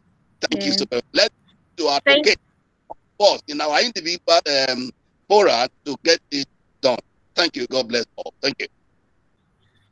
Thank you so much, Mr. Damford. All right, Mr. Oluronti Dio, please unmute yourself and answer the questions that we asked about how accountants can embrace can come on board with digital transformation, and how accountants in practice can also, harness technology. All right, please unmute yourself. Thank you. All right, thank you very much. Let me start with the second question. How do we use technological advances to maximize the accounting practice? Okay, this calls for a bit of strategic thinking on the personal level. For instance, I have been an IT trainer for years, and I keep telling people the best way to learn outside of school is to learn on the job. That when you apply tools to the job functions that you are performing, it becomes part of your skill set. You get better at it. So what am I trying to say? You need to identify what you do that requires the application of technology to enhance your deliverables. So it's not just taking on board. In fact, the truth of the matter is there is such a plethora of technological tools nowadays that you are spoiled for choice, and worst case scenario, you are even confused. So you need to first of all know what you want to achieve. For instance, there are two levels of your work and what we are also trying to segue you into. There is the doing part, there is the thinking part. Okay, so for everything that requires doing, talking about processing, reconciliation, tasks that you do on at month end, producing reports and administrations, you want to look for automation tools. You want to, repetitive tasks. You want to look for tools to automate them so that you can, schedule those tasks to run at the time that they're supposed to run. And you want to look at enterprise resource planning tools. You want to look at chatbots and the likes for such. You want to look at macros, even at the level of Excel and Microsoft Access. You can actually use macros. At the level of thinking, which has to do a bit more with strategy, you can use analytics tools. You can use visualization tools, you can use machine learning and AI tools. For instance, you can actually use ChatGPT in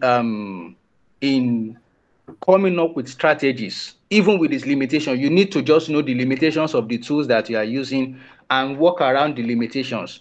If you want to use the Google Bard, which is the Google's version of the ChatGPT, you can also use that. What I'm saying is that you need to know what you want to do for you to know the tools that are available.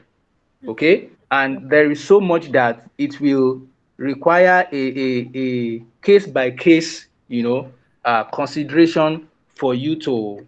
But I can guarantee you that there is almost nothing that you want to do in accounting practice today that there is no digital tool to use. It used to be that it was on the thinking side that we didn't have tools, but artificial intelligence and machine learning is quickly closing that gap nowadays. To the first question, how can accountants get on board with digital transformation, particularly in the aspect of data analytics? Now, that also rides on what I just shared, answering the last question. Now, digital transformation, let me say this, digital transformation is not IT. Yes. It's not essentially or primarily analytics. Digital transformation is basically strategy. Now, when you get your strategy right, you will be able to know where your gaps exist and where you can fit. Okay, so let me pick data analytics. Why do you want data analytics? Because there are different kinds of data analytics tools, and they have their strengths and weaknesses. Let me tell you straight away that there is a place where the accounting profession is today, and 50%, I can confidently tell you that 50% of what the accounting profession does today is transaction processing. Maybe another 30% is reporting and core business, and a little bit of strategy and insight. Now, that has to change. Where the accounting profession is going is that you do a lot less of your transaction processing manually, so that you spend probably 10 or 20% of the time. Okay? In fact, there are tools that enter data automatically. That's why you have Internet of Things. But in some cases, it may be unavoidable. But if you have enterprise systems where a transaction occurs, it is recorded, it is entered digitally. When a tool needs that data for processing, it fetches it automatically from the data pool. Okay, so that is where the accounting profession should be looking at. Then we have reporting and other businesses. This is where you have data analytics, where it creates charts, it creates tables automatically, and you have various interfaces that gives you an insight. You have dashboards that give you an insight as to the health of the business. Then on top of that, you now have decision systems, which is where much of the strategy work is being done. So what I'm saying now is that you need to understand where your business is and understand what you want to do. Okay, for you to now be able to say, oh, this is exactly what tool we need to use. But first of all, we need to consider our capacity as an organization and the skill set that we have among our staff. In fact, the truth of the matter is that one of the key things that need to change before you embark on any digital transformation effort is a cultural change. The way of doing things must change. So let's look away from technology first of all, and deal with the strategy issues. Of course, there will be opportunity to provide hand-holding in order to segue us into the steps we need to take to achieve effective digital transformation. I hope I've been able to answer the questions. Yeah, thank you. Thank you so much, Mr. Lawrence Dio. Thank you so much. I'm very sure the questions, justice have been done to all the questions asked. All right, so there will be another time for question and answer, but we still have one more speaker to go. So right now, I'll be calling in our fourth speaker for today's webinar. This speaker is our esteemed host for today's event. He is a leading expert in the field of business recovery and personal development. He has a lot of good track record of empowering individuals, businesses, and all that to overcome challenges. And he is going to shed light on the thriving solutions, building a viable personal and business recovery trajectory amidst the challenges. Yes. No questions in no checking. Yes. Okay. All right, sorry about that. All right, so like I said, in this trying time, we are faced with so many setbacks and all that. Like our speakers have said, providing solutions and all that. And yes, our first speaker firmly believes that with the right strategies and mindsets, it's possible to not only recover but also flourish in this phase of economic hardship. So it is my pleasure to welcome Mr. Kende Shogole. He is the Chief Solution Architect at Lead Resources and our host for today's webinar. You are very much welcome, sir. You can unmute yourself. Okay, good afternoon, everyone. And thank you very much, everyone, for staying this far and being active participants in this forum. It's been a very useful interaction, particularly with the experts in our profession, the Institute of Chartered Accountants of Nigeria. And I don't expect less. The attention and the participation has been quite high. I can see in the lineup of participants, there are quite a lot of distinguished people that I know. I can see Adekunle Adefisoye, I can see Dr. Adegboyega, I can see Mr. Yumi. Quite a lot of people. My friend Karim has come in and gone out. And I can see that we have the audience is quite spread all over the country, from Kano, from Port Harcourt to Osogbo, quite a lot of people. And it's been quite interesting listening to everyone and listening to the speakers. You can see that the speakers have been carefully selected to cover all the areas that we need to do to have to be quite effective and to be able to rise to the challenge that we have at present. There's this usual saying that the tough times don't last, but tough people do. And if tough people have to do, accountants have to lead that toughness. And that is really one of the reasons why we're here. These are challenging times, not only in Nigeria, it's all over the world. A lot of the world is changing. There's a lot of conflict in the world right now, starting from where you see Ukraine and everywhere. And then what I just started, we're having in Africa right now. And everybody's trying to fight for independence, fight for freedom. All of that is because there's a lot of asymmetry in the world. Asymmetry in the sense that there's increasing wealth disparity, and people are saying, look, what can I do? What can we do to enhance ourselves? How can we continue to be in this kind of situation? And everybody is trying to claim his own fame. Africa is doing that. And you can see yesterday, there was a coup in Gabon, and the president has been there for quite some time, and a lot of skirmishes there and there. But it's indeed this whole environment that we still have to move. And there's a lot of also disruption going on in the world. Technology is creating a lot of changes. It's providing information. It's providing processing power. It's providing knowledge and insight. And people are saying, look, we can't continue to be like this. And then whatever the challenge we face, we must address that. And as much as that is also going on, there is a lot of demographic change happening.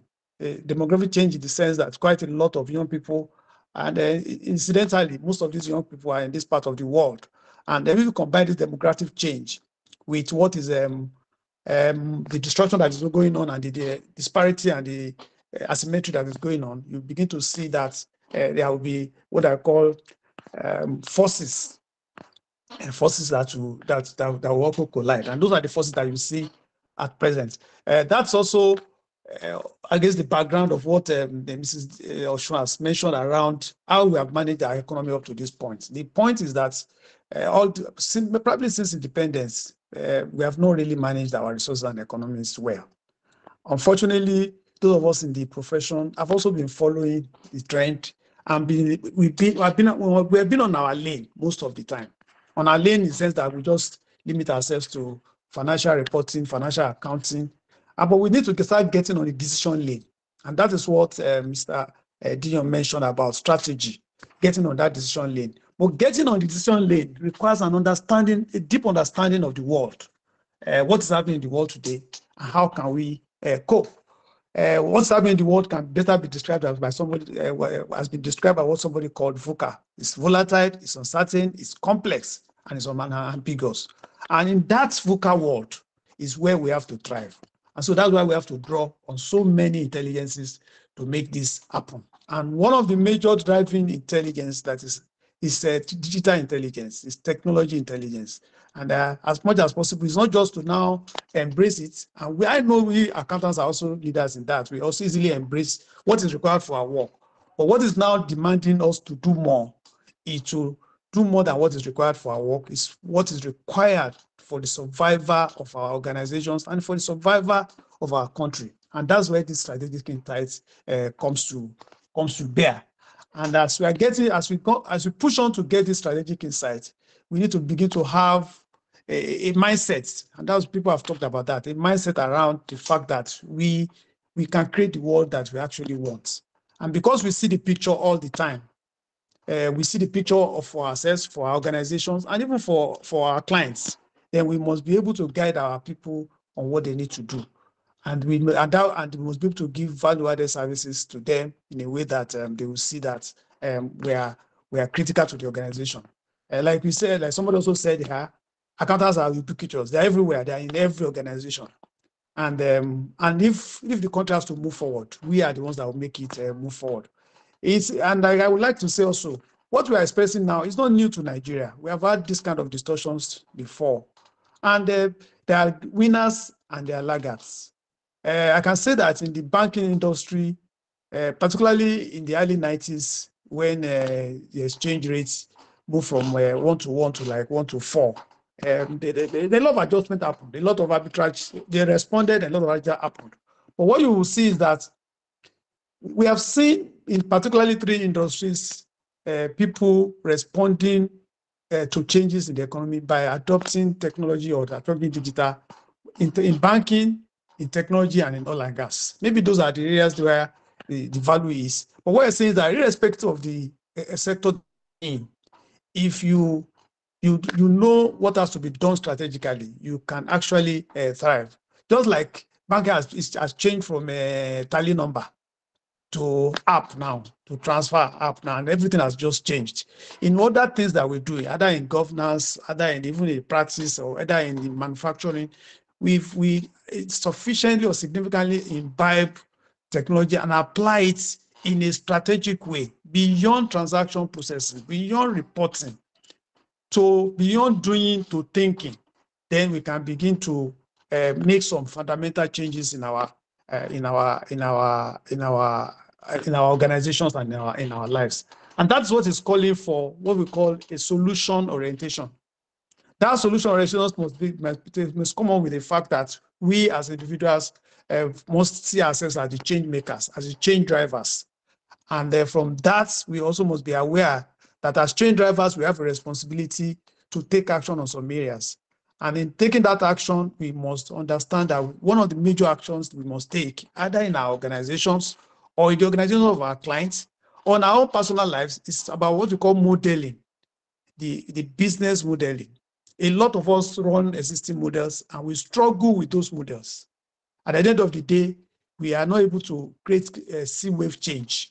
One of the capacities we must have is to see how we can change or review the business model and change that business model. But in order to even change the business model and review that business model, we ourselves as professionals must have what I call, we must also review our own personal model. This calls for a review of so many things. What are we offering as a person or as individual, as a professional? What are we offering as a company? Who are our customers? We need to own into that. Well, how do we reach them? How do we engage them? Who are we partnering with? What are the activities we need to look at? How do we generate value? How do we generate income? And what are the costs that we have to manage? We need a detailed analysis of all of this. And this can only happen if you use the right tools to make that happen. And that's the precursor for even transformation. That's the precursor for even thriving, despite surviving. And once you can get a good modeling, then you then need to look at technology. Today, it's not just about technology that is relevant to us, to our profession. We need to look at emerging technologies. And there is so much happening in that emerging technology today. We need to look at the spectrum of technology to see what is happening in technology. And we are engaging technology, but we may not understand the full spectrum. This full spectrum of technology that we can use for digital is divided into almost 4 or 5 areas. There is the social part, which is what we use all the time. This is social. This platform is social. There is the mobile part. A lot of us are running our phones to mobile. There is analytics. Somebody has talked about analytics. There is cloud. A lot of things can be done on cloud. Before, when we are talking technology, we are talking about networking, wiring, and all of that. Today is the day of Wi-Fi, the day of cloud, and a lot of platform economy. So we need to have understanding there is cloud. And there is Internet of Things, connected devices. How do we utilize it? And that is the issue of security. So we need to understand that spectrum: social, mobile, analytics, cloud, Internet of Things, security. Within this are a lot of things happening. And these are the things that are forming what we see as drones, GIS, artificial reality, virtual reality, and all of that. And all of this come together to help us in adding to our value proposition, adding to our business model. And we need to have a good understanding of all of this. It's not just, okay, I know coding, I know Excel, I know this, I know that. It is about understanding that full spectrum. And when we now understand that spectrum, we build a model for ourselves and for our companies. And from that model, we can then know the services that can come. And you'll find out that interesting things will begin to come. When telephony came in, particularly mobile telephony came in, we were just calling for telephones just to do calls We didn't even think about text. It was just to replace calls. But from telephony, we moved to text. Now it is WhatsApp. Now it is video call. Now it's video conferencing. From just that technology, you see a lot of this has happened. How much have you utilized that growth in technology for our profession to add value to us, to manage our cost, and to increase our income? That's a lot. That takes a lot from us, and that's one of the things that we have to do as a people. So from business model canvas, from understanding emerging technologies, we then begin to look at how do we transform, how do we strategize. And we know that a lot of things are possible. People are still struggling at transaction processing. People are struggling about reporting. But like as emphasized, we need a lot of strategic insight. And with strategic insight, we need to be familiar. I've mentioned all those areas that we need to be familiar with. But we need to put all of this together into a frame of action to say, okay, look, how can we then utilize our models, the existing technology, to now create a plan for ourselves? By that plan, you're talking about our strategy. Where are we? Where do we want to be? And how do we get there? And anything is possible. And what we are saying is that as members of, as responsible and respected professionals in organizations, we have to lead our people to do this. We need to lead our organizations to start thinking this way, because only the paranoid will survive. And people will be complaining, okay, refinery, fuel price, and all of that. There has always been challenges, and the challenges are all over the world. But only the paranoid will survive. And you need to do business at the speed of thoughts. And if you have to do business at the speed of thought, you need to use the right tools. And by using that right tools, then you can then begin to lead. And then you can begin to guide organizations to pursue what they're supposed to do. That is where this orientation around digital now begins to come in. Like people have said, digital is not just technology. Digital is more than technology. Digital is even technology and strategy and value. And that is what we are proposing. That's one of the things we are actually pushing ourselves to. That if we understand the data very well, we understand ourselves, the model very well, and we can put technology in place, then we can begin to create organizations that can thrive despite all the challenges. And you can begin to see a lot of possibilities around how we interface with our customers, possibilities around innovation even in the products and services that we offer. Somebody asked the question about how, as an accounting practice, we can improve, or we can offer more valuable services to our people. Accounting practice is just, sometimes it's just do assurance and attestations and even taxation. That's what it is to. A lot of our accounting practices are dealing with SMEs. How much are we able to support the SMEs in developing the organizations beyond just the, okay, I file for tax returns, I do annual reports, and I file annual returns? A lot of them are crying. They are crying on how to cope with the sea wave change that is happening. They are crying on how to cope with all these things that we're seeing. And they are the only person they can look at as an advisor is us. But if you limit it to just tax advice or accounting reporting, then they start looking every other way. Because we know their business challenges, because we know their business results, then we can assist them too, as accounting practitioners, on how to build a robust business model for themselves. You can review their business model. I said that, and I say you need to change it. You need to also integrate this technology in what you are doing, and so that you can then serve your customers better and you have better results. That's one way we can begin to, one way we can lead that. But it takes understanding of even business modeling at first, understanding of what technology can do, so that you can really advise the person, and then you become a trusted advisor of that client that you are dealing with. The same thing in organizations. If everybody's okay, the pressure is always on the finance person. Okay, provide the money. The cash flow is not good. But the first thing is take them to the table. How can we review our business model? Is our business model relevant now, given all the issues we have? And are we using appropriate technology? And today, people may think technology. Technology is not expensive again. The price of technology, the Moore's law says that as much capacity as it has, the price reduces. We are doing this now. If I wanted to do it 10 years ago, we will have gotten a video conferencing facility and but this is at the cost of nothing. So as much as possible, if we explore very well, we'll see that technology or digital platforms are becoming very cheap. But how well do we know how to use it to improve the businesses out there, our personal lives, the businesses of our organizations, and the businesses of our clients? That's one of the things that we said we should be doing that. So that orientation has to happen. That mindset has to happen, and that mindset is what we think we can begin to do to lead the way. How do we do this? So that, because our time is fast spent. One is the fact that we need to begin to. We are going to the end of the year. I think we are moving to September now. We need to begin to influence our organizations to begin to do what we call retreats. Most companies do, most companies don't do, but I think right now it calls for organizations to start reviewing everything they are doing, starting from ground zero.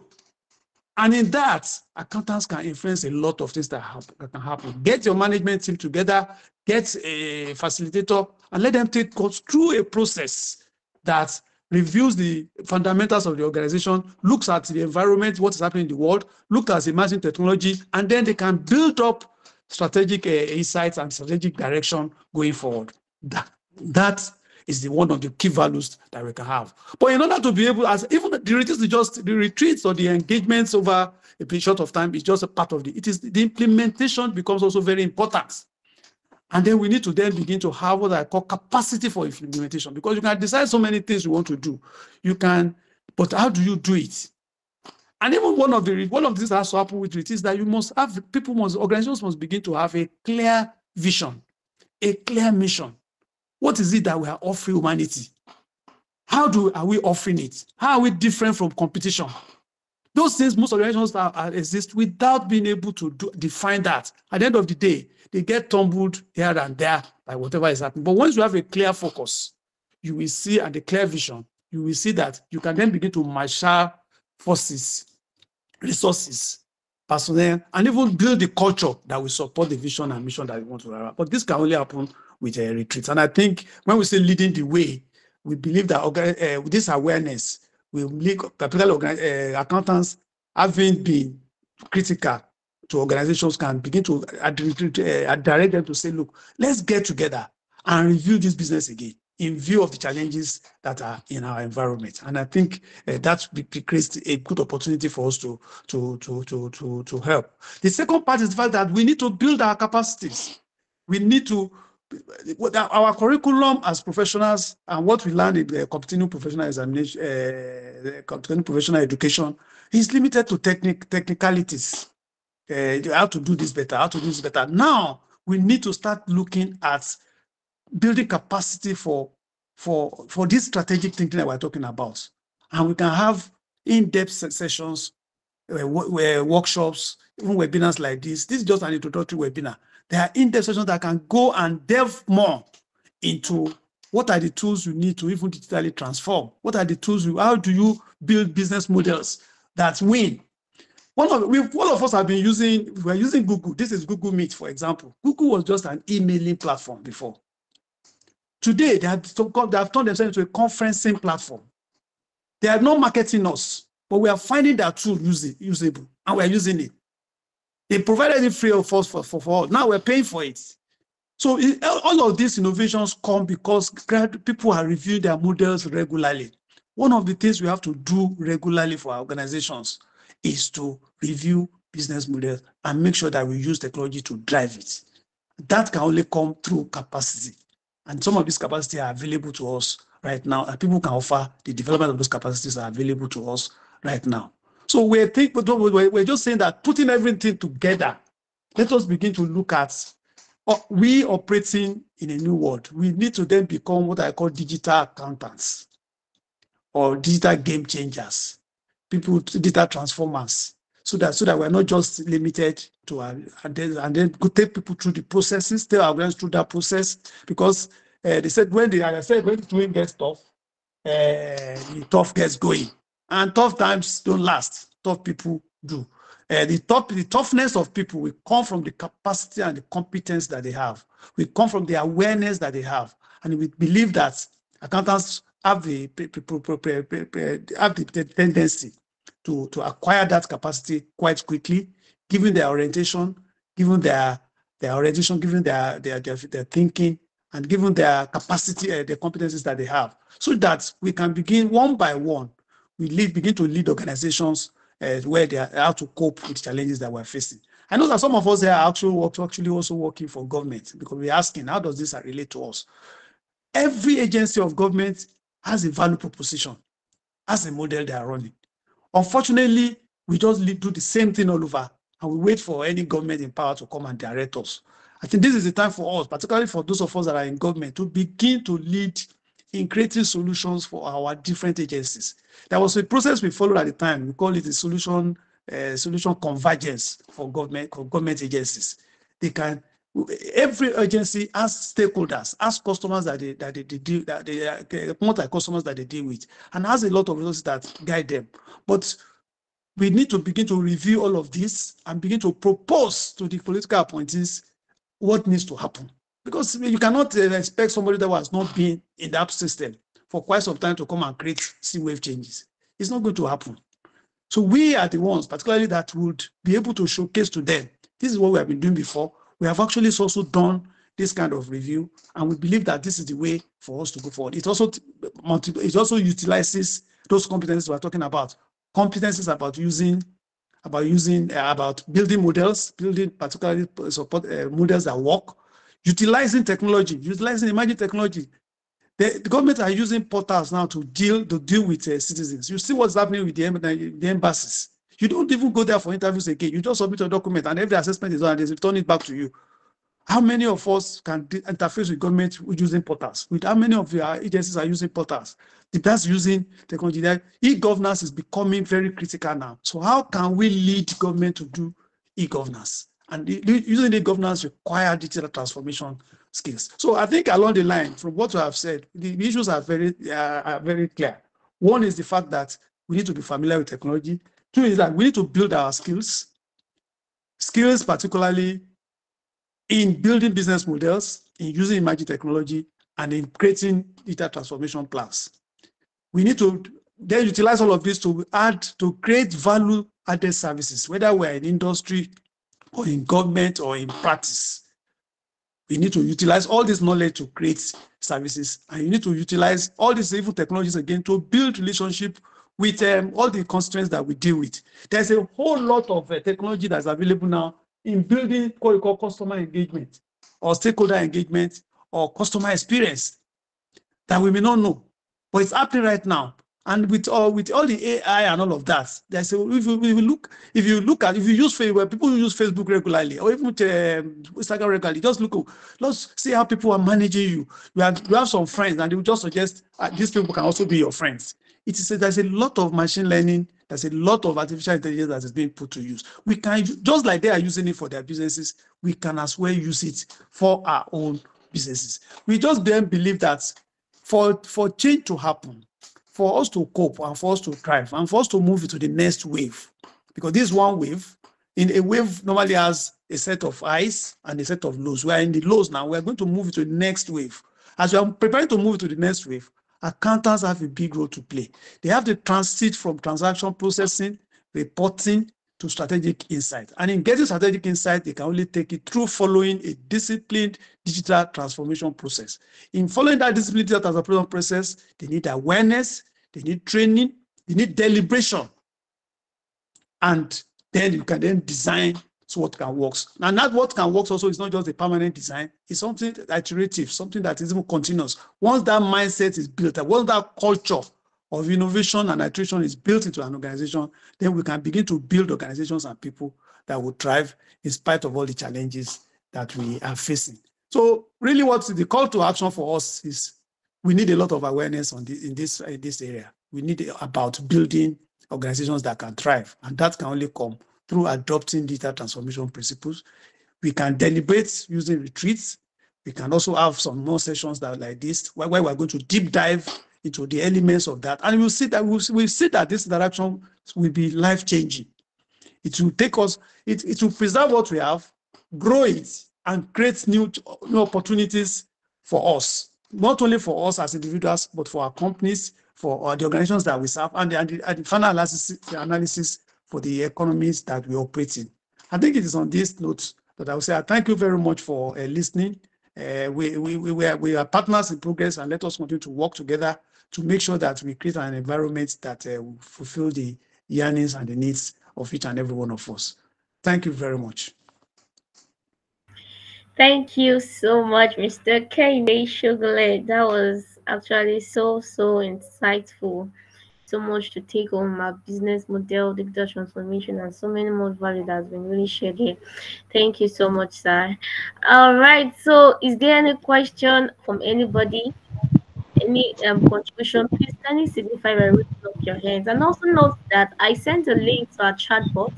If you are willing to continue this conversation like beyond this, kindly join our WhatsApp community so we can continue the conversation from there.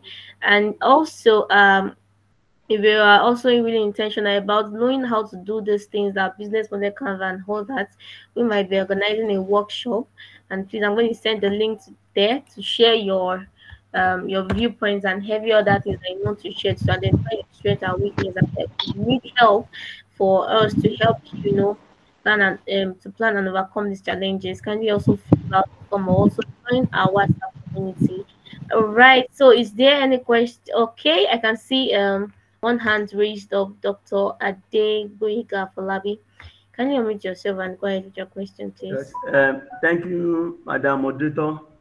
My commissioner, I can see the way you are still not changed. You have been so detailed in your analysis, which is the thing that we need for our economy and the accountants to thrive in the modern system that we have today. I really appreciate you, sir, even for coming around to identify with the district. It is a very good one. We hope you will still continue to be with us. My own aspect is the issue of this SME. You know that any economy thrives when the SME is really fully engaged. But what I saw about our SMEs in Nigeria is that they are not ready to even come near to a consultant. You can only see them coming to a consultant when they are having problem of tax. Like we said the other time, that everything is even more than transaction today. Because what I discovered about the SMEs, I have a client sometimes that called me onto a work. And as at the time he called me onto that job, it was belated. If he has gotten a consultant at the beginning of his business, it would not have been worse for him like that. And what happened to that man was that he was into this wholesale bearing business. Then the bankers come around, seek the account. They got the account. The manager was felicitated so much with him because of the daily turnover of the business was very high. So as time goes on, the Baba was just thinking that they were doing him favor. Before the Baba knows it, they have already they've come around and said he should take overdraft to run the business. Baba took the overdraft running the business. But at the time, when the Baba, at the end of the day, the Baba was sick in the hospital. He left the business in the hand of somebody. That was, the business got paralyzed. It was when the business now got paralyzed that the bank now started coming to the Baba to say he's owing the bank about 65 million naira then. And Baba say he's not aware of that. Not knowing that during the period when he was having those businesses, the manager has already been toying with the account. So I don't know what can happen, because our SMEs, they are not there at all. And when you even go to them, they look at you as if you just want to come down and maybe exploit them. And it is only when there are issues of taxes that is when you see them coming to the consultant or accountant or tax practitioner. What do you think can really happen as far as our SME? Because there is no way you drive an economy to success without the issue of the SMEs. Thank you, sir.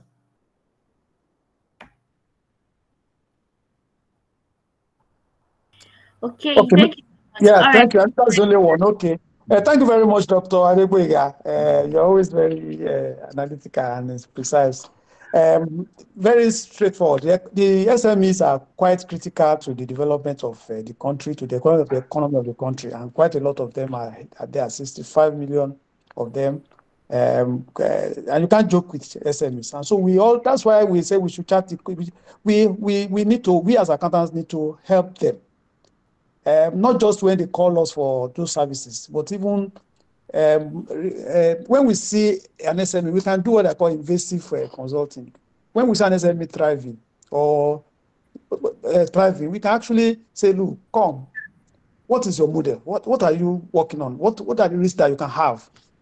So that at the end of the day, because at times when things are doing well, they don't know. It's only the bankers they look at. They don't look at accountants.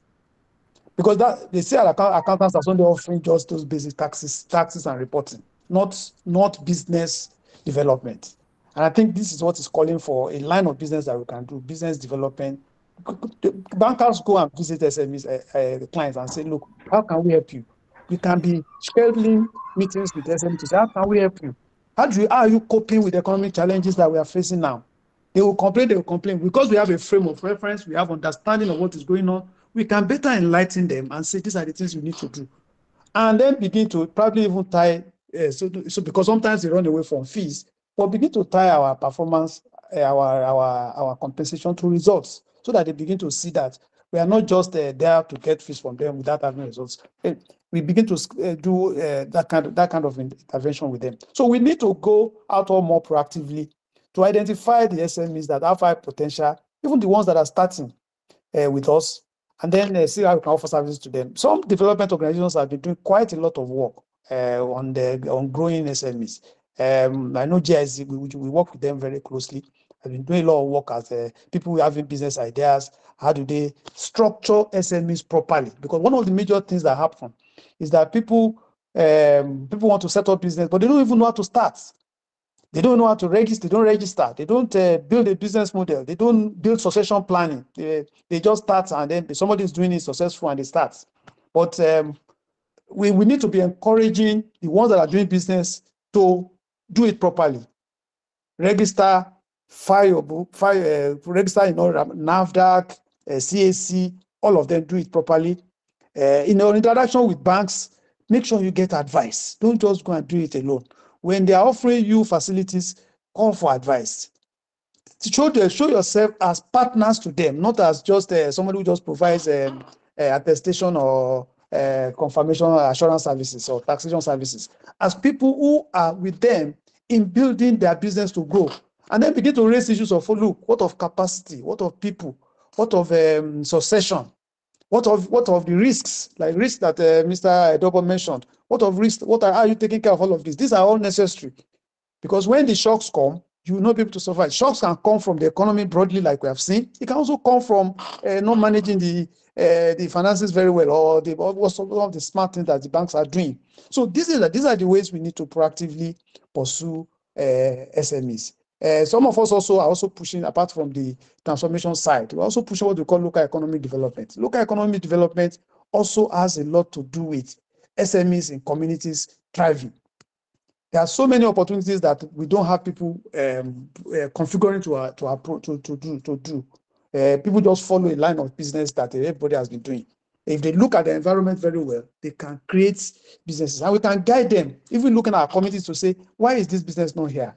So let's begin to let's begin to encourage, particularly the younger generation, because this everybody is looking for work somewhere. But how can they develop opportunities around themselves? Our moderator here is a very prominent event planner, and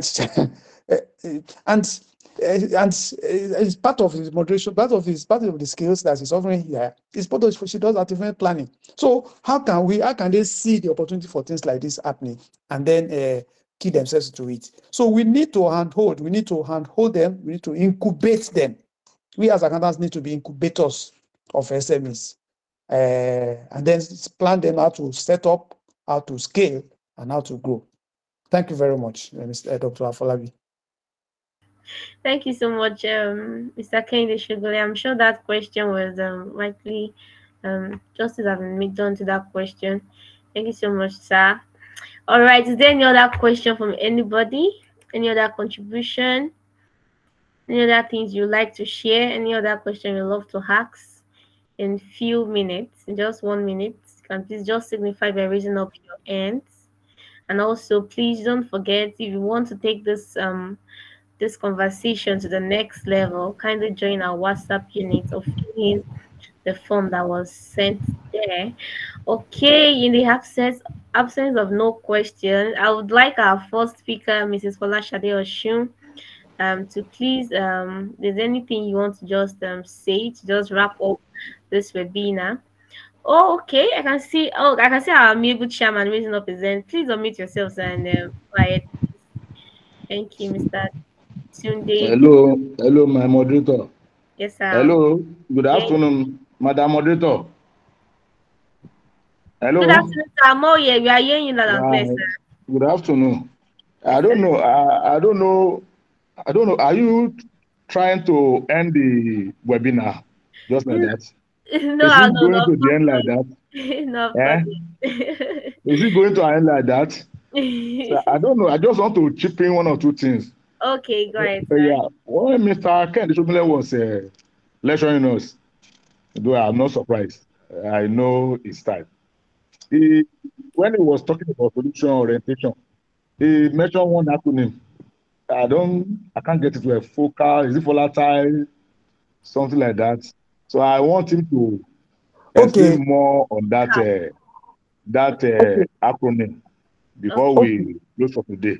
Then I don't know, maybe if I'm not sure, I don't know whether I still go to call me for my final. Yes, of course. I'm yes. Okay. So, Mr. Shogule, can you please assist me in explaining that VUCA. acronym again, Okay, linking VUCA. it with your solution orientation uh, uh, topic that you just delivered now. Okay, Thank you, thank you Mr. Shogule. very much. VUCA is just an acronym for that describes the world we are in today. It is volatile. Okay, That means we can't even hold it. It changes every time. It's okay, uncertain. Volatile, okay, V is for volatile. Uncertainty, okay, there's a lot of risks that they are involved. We don't know what can happen tomorrow. It is okay, complex. okay, Complexity. It means that there are so okay. many factors that you have to take into, and also ambiguous. Ambiguous, yeah. Ambiguous, yeah. Ambiguous just means that you cannot even also hold. It's something that is confusing. But Okay, in that ambiguity, you need clarity. And that clarity comes from an orientation, a mindset of creating solutions. To take all of that into consideration. And that mindset, first of all, is you need a determination among yourself, within yourself, and within any entity that you are, that I want to change, I want to thrive, I want to change. So you may do it. But in doing all of that, one of the things that are complex, that makes this thing complex and volatile is technology. okay, So those technologies, so you need to understand technology. That is why emerging technologies come to bear. And that's why I talked about the emerging technology, what drives technology generally, whatever it is what we call smart. So, social, mobile, analytics, cloud, Internet of Things, and security. Once you understand all of that, how that interplay, you can begin to then see, reduce the complexity, reduce the uncertainty, reduce the ambiguity. But you need skills in all of those areas. You need to understand how they all interrelate. All of this, how they interrelate and how they influence the model, the business model, the design of your organization, of even your own personal design, so that you can cope in that VUCA world. That is a VUCA, solution orientation, technology, and then organizational design. I think I've been able to. thank you, sir. Yeah, Thank you, sir. I'm okay. okay. Thank you. Thank you so much, sir. I saw someone other. I saw a hand raised, but I think person has lower. I think the question has been answered. People are still even joining the webinar. Okay, so is there any other question you would like to ask before we wrap up this insightful webinar? Any other question? Any other contribution from anybody? Finally, signify by raising up your hands. Then I'm going to yield the mic to you. All right, Dr. Adegboyega Falabi, I see you. Please unmute yourself, sir. Dr. Adegboyega Folabi, your hands are raised. Please unmute yourself. Yes, thank you so much. Thank you, Madam Moderator. I just want to give all that backup that we accountants today, we should know that we are in the era of knowledge-based economy, where whatever you do, you need to sit down and learn from various skills. The internet is there. It's not just there. Internet is just like Matthew chapter 7 verse 7. He said, ask, it shall be given, knock, the door shall be opened, and look, you shall find. So it is important for we accountants to also update ourselves, update our knowledge. We have listened to our commissioner there, Mr. Shogunle, give us that aspect of knowledge-based strategy for us to be able to develop on. So I want to thank him for coming around. Like I said the other time, we still want more of you, sir, in the district, so that we can also help our people to also know appreciate fully the aspect of a knowledge-based system. Thank you so much. Okay, thank you so much, sir, Dr. Adegboyega Folabi. All right, I saw Mr. Oyeni Idolapo raise his hand. Please go ahead if you have anything to say. Oyeni Idolapo, please do go ahead, please. Okay, thank you very much, ma. I would just like to say one or two things in line with what the doctor just said now. Many of us will believe that as an accountant, as long as you qualify, so it's just like maybe a Christian that believe that once saved is saved forever. So immediately we are qualified, we believe that we are on top of the world. We don't even need to seek for further knowledge again. So and then we need to know that our the economy is dynamic. So we must search for knowledge every day. New things are coming. Everything is what you know yesterday may not be able to survive you next week. So you need to try as much as possible to make sure that you update yourself in your career. So it's very, very important.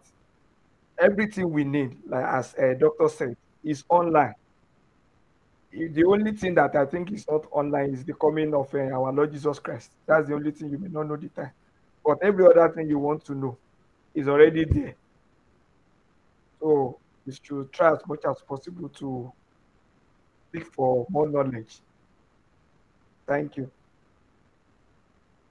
Thank you so much, Mr. Oyeni. Thank you so much, sir. All right, we are going to wrap this now. Before we end this webinar, I would love our speakers to just say one or two things within just 1 minute, just to like a closing remark. And I'll be calling on Mrs. Fola Shade Oshun first, then Mr.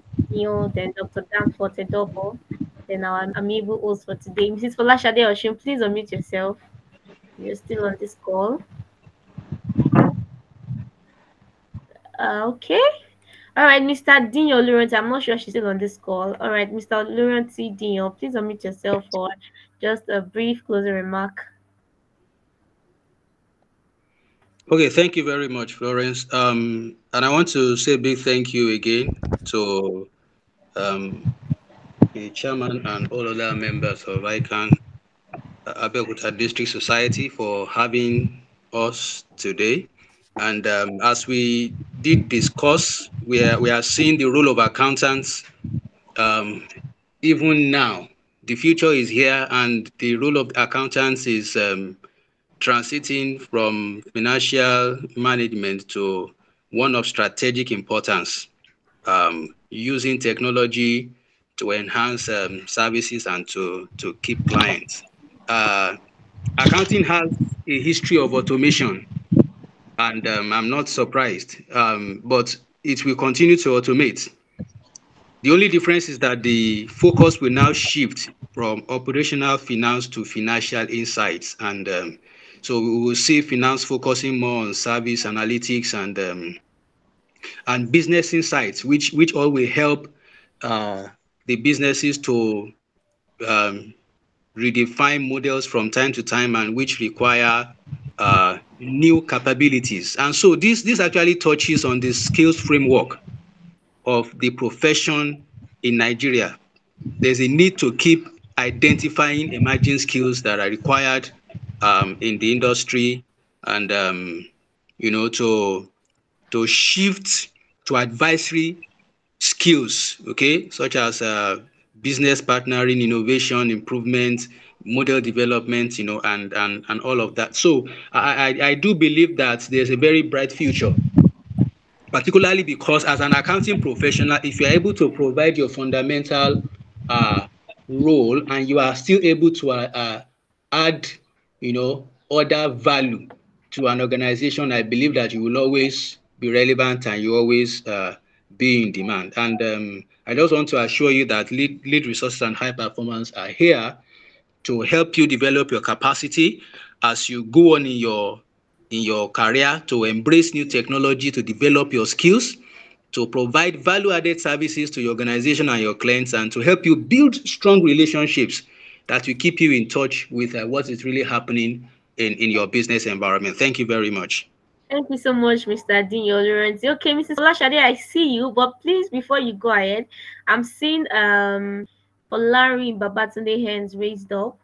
Please unmute yourself and let us hear from you, Mr. Fulari Babatunde. Okay, yeah, thank you so much, the uncle. I'm sorry, I've been on a UNESCO webinar conference.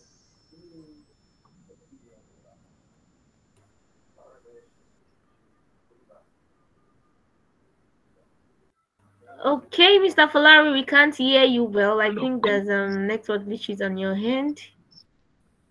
All right. Hello, are you still there? I'm there. Okay, go ahead. You can hear me, all right.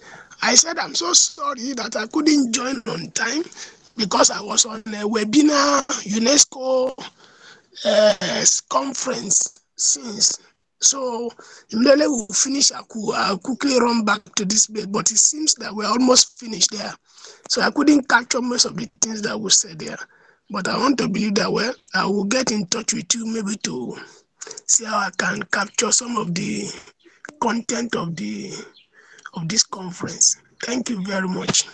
There's no problem, sir. The webinar is actually recorded and to be uploaded to our YouTube, so you can always go back there. The link will be sent to our amiable chairman, so you can always go back there to go back to it. All right. So Mrs. Folashade Oshun, you can please go ahead, ma. Mrs. Folashade Oshun.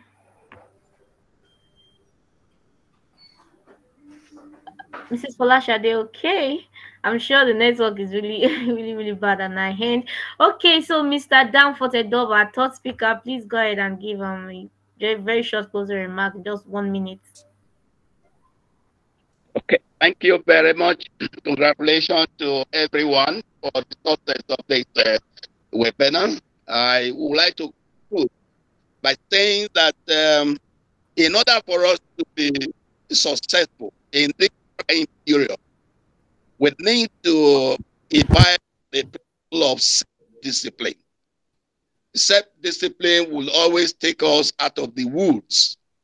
No matter the strategies we may have developed, no matter the business modeling we may have adopted, no matter what we may have believed should be implemented, if there is no self-discipline, it can't work. If you look at the history of business failures, you will see that most of the guys who handled the finances or the management are professionals. Some of them have professional PhDs, some of them have satisfied certificates in all the areas. But because of lack of self-control, because of lack of self-discipline, they got themselves involved in acts that they should not have gotten themselves involved. And this has resulted to some companies and organizations disruption, even total extinction. So we must cultivate this art of we must cultivate this art of discipline in order to be able to move our companies, our organization, our institutions out of the woods into which we have seen ourselves today. Without it, we go nowhere. I pray Almighty God to grant us the grace to become self-mastery, self-control, and self-discipline. I wish all of us the best. Thank you so very much. I want to end on that note. Thank you. Thank you so much, Mr. Danford. A double. All right. So, lastly, from our amiable chairman of ICAN, please go ahead for a closing remarks, Mr. Alhaji Tunde Tonight. Yeah, thank you very much, Madam Moderator. Let me start by thanking everybody on this program, starting from Mrs. Oshun, who could not get through because of the network, Mr. Dion, Mr. Edobo, and our moderator, Mrs. Banjo Florence, and the chief solution architect himself, Mr. Kendi Shogunle. I want to thank everybody. I want to thank all those that have participated in this webinar. I want to say a big thank you. This is the beginning of our series of webinar. As we said, more people called me asking about are they going to pay or this or that and the MCP credit hours. Well, I told them this one is free, but subsequent ones, I mean, there'll be some prices because there is going to be ICAN MCPC credit hours attached to the subsequent programs. So I want to thank everybody because I'm indeed happy that people join from different parts of the country. We did the publicity and God gave us that. I want to thank everybody. I want to thank the high performance lead resources and chief architect for this webinar. Once again, I want to say thank you all. The next in the series of our webinar will be coming up shortly. We will let you people know what and what we are up to. After this, we want to discuss the lead resources on how to go forward on our webinar. Once again, I want to say thank you very much for coming. Thank you so much, sir. Thank you so much, sir. And also, please, Mr. Kehinde Shogunle, our host for today's webinar, I would like to hear from you before we wrap up this webinar. Mr. Kehinde Shogunle. I think everybody has been thanked, and I think I Yeah. want to just thank our chairman for giving us the opportunity and the executive team of Abeokuta District Society of ICAN for giving us this opportunity of exchanging ideas and interacting on the way forward, not only for our profession, but for our economy. I think that the relationship is just starting, and I think it will yield in the future very positive and impact on the institute and in the society at large. Thank you everyone for coming, and thank you all the speakers and the facilitators. Thank you. Thank Thank you, you sir. so much, sir. Thank you, Thank sir. you so much, ladies and gentlemen, our Thank you, distinguished sir. guests and our fellow participants. Thank you so much. So, as we've come to the close of this thought-provoking virtual webinar, the theme Beyond Survival, Thriving in Tough Economic Times, How Accountants Can Chart the Course.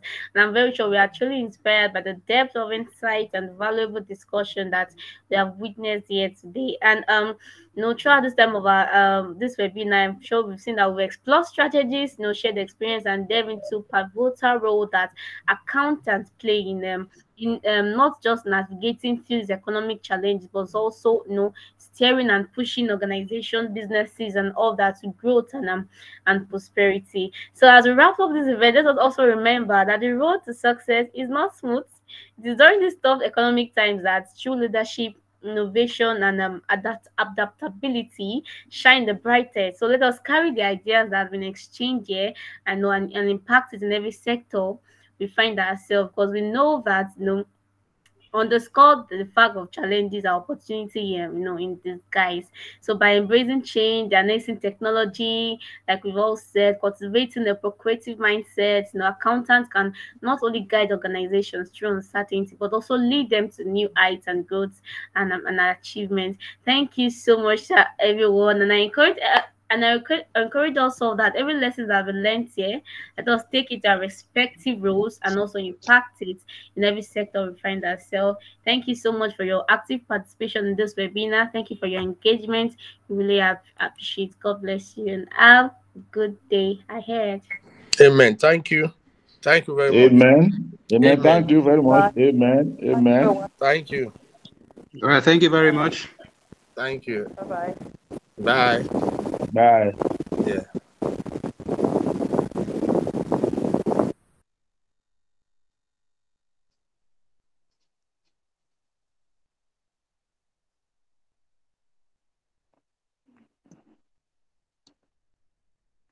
Um,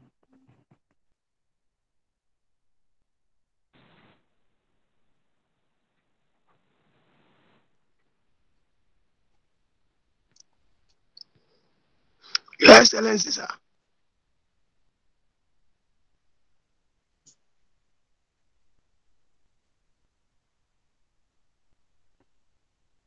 Come, they're still recording. Can you stop the recording?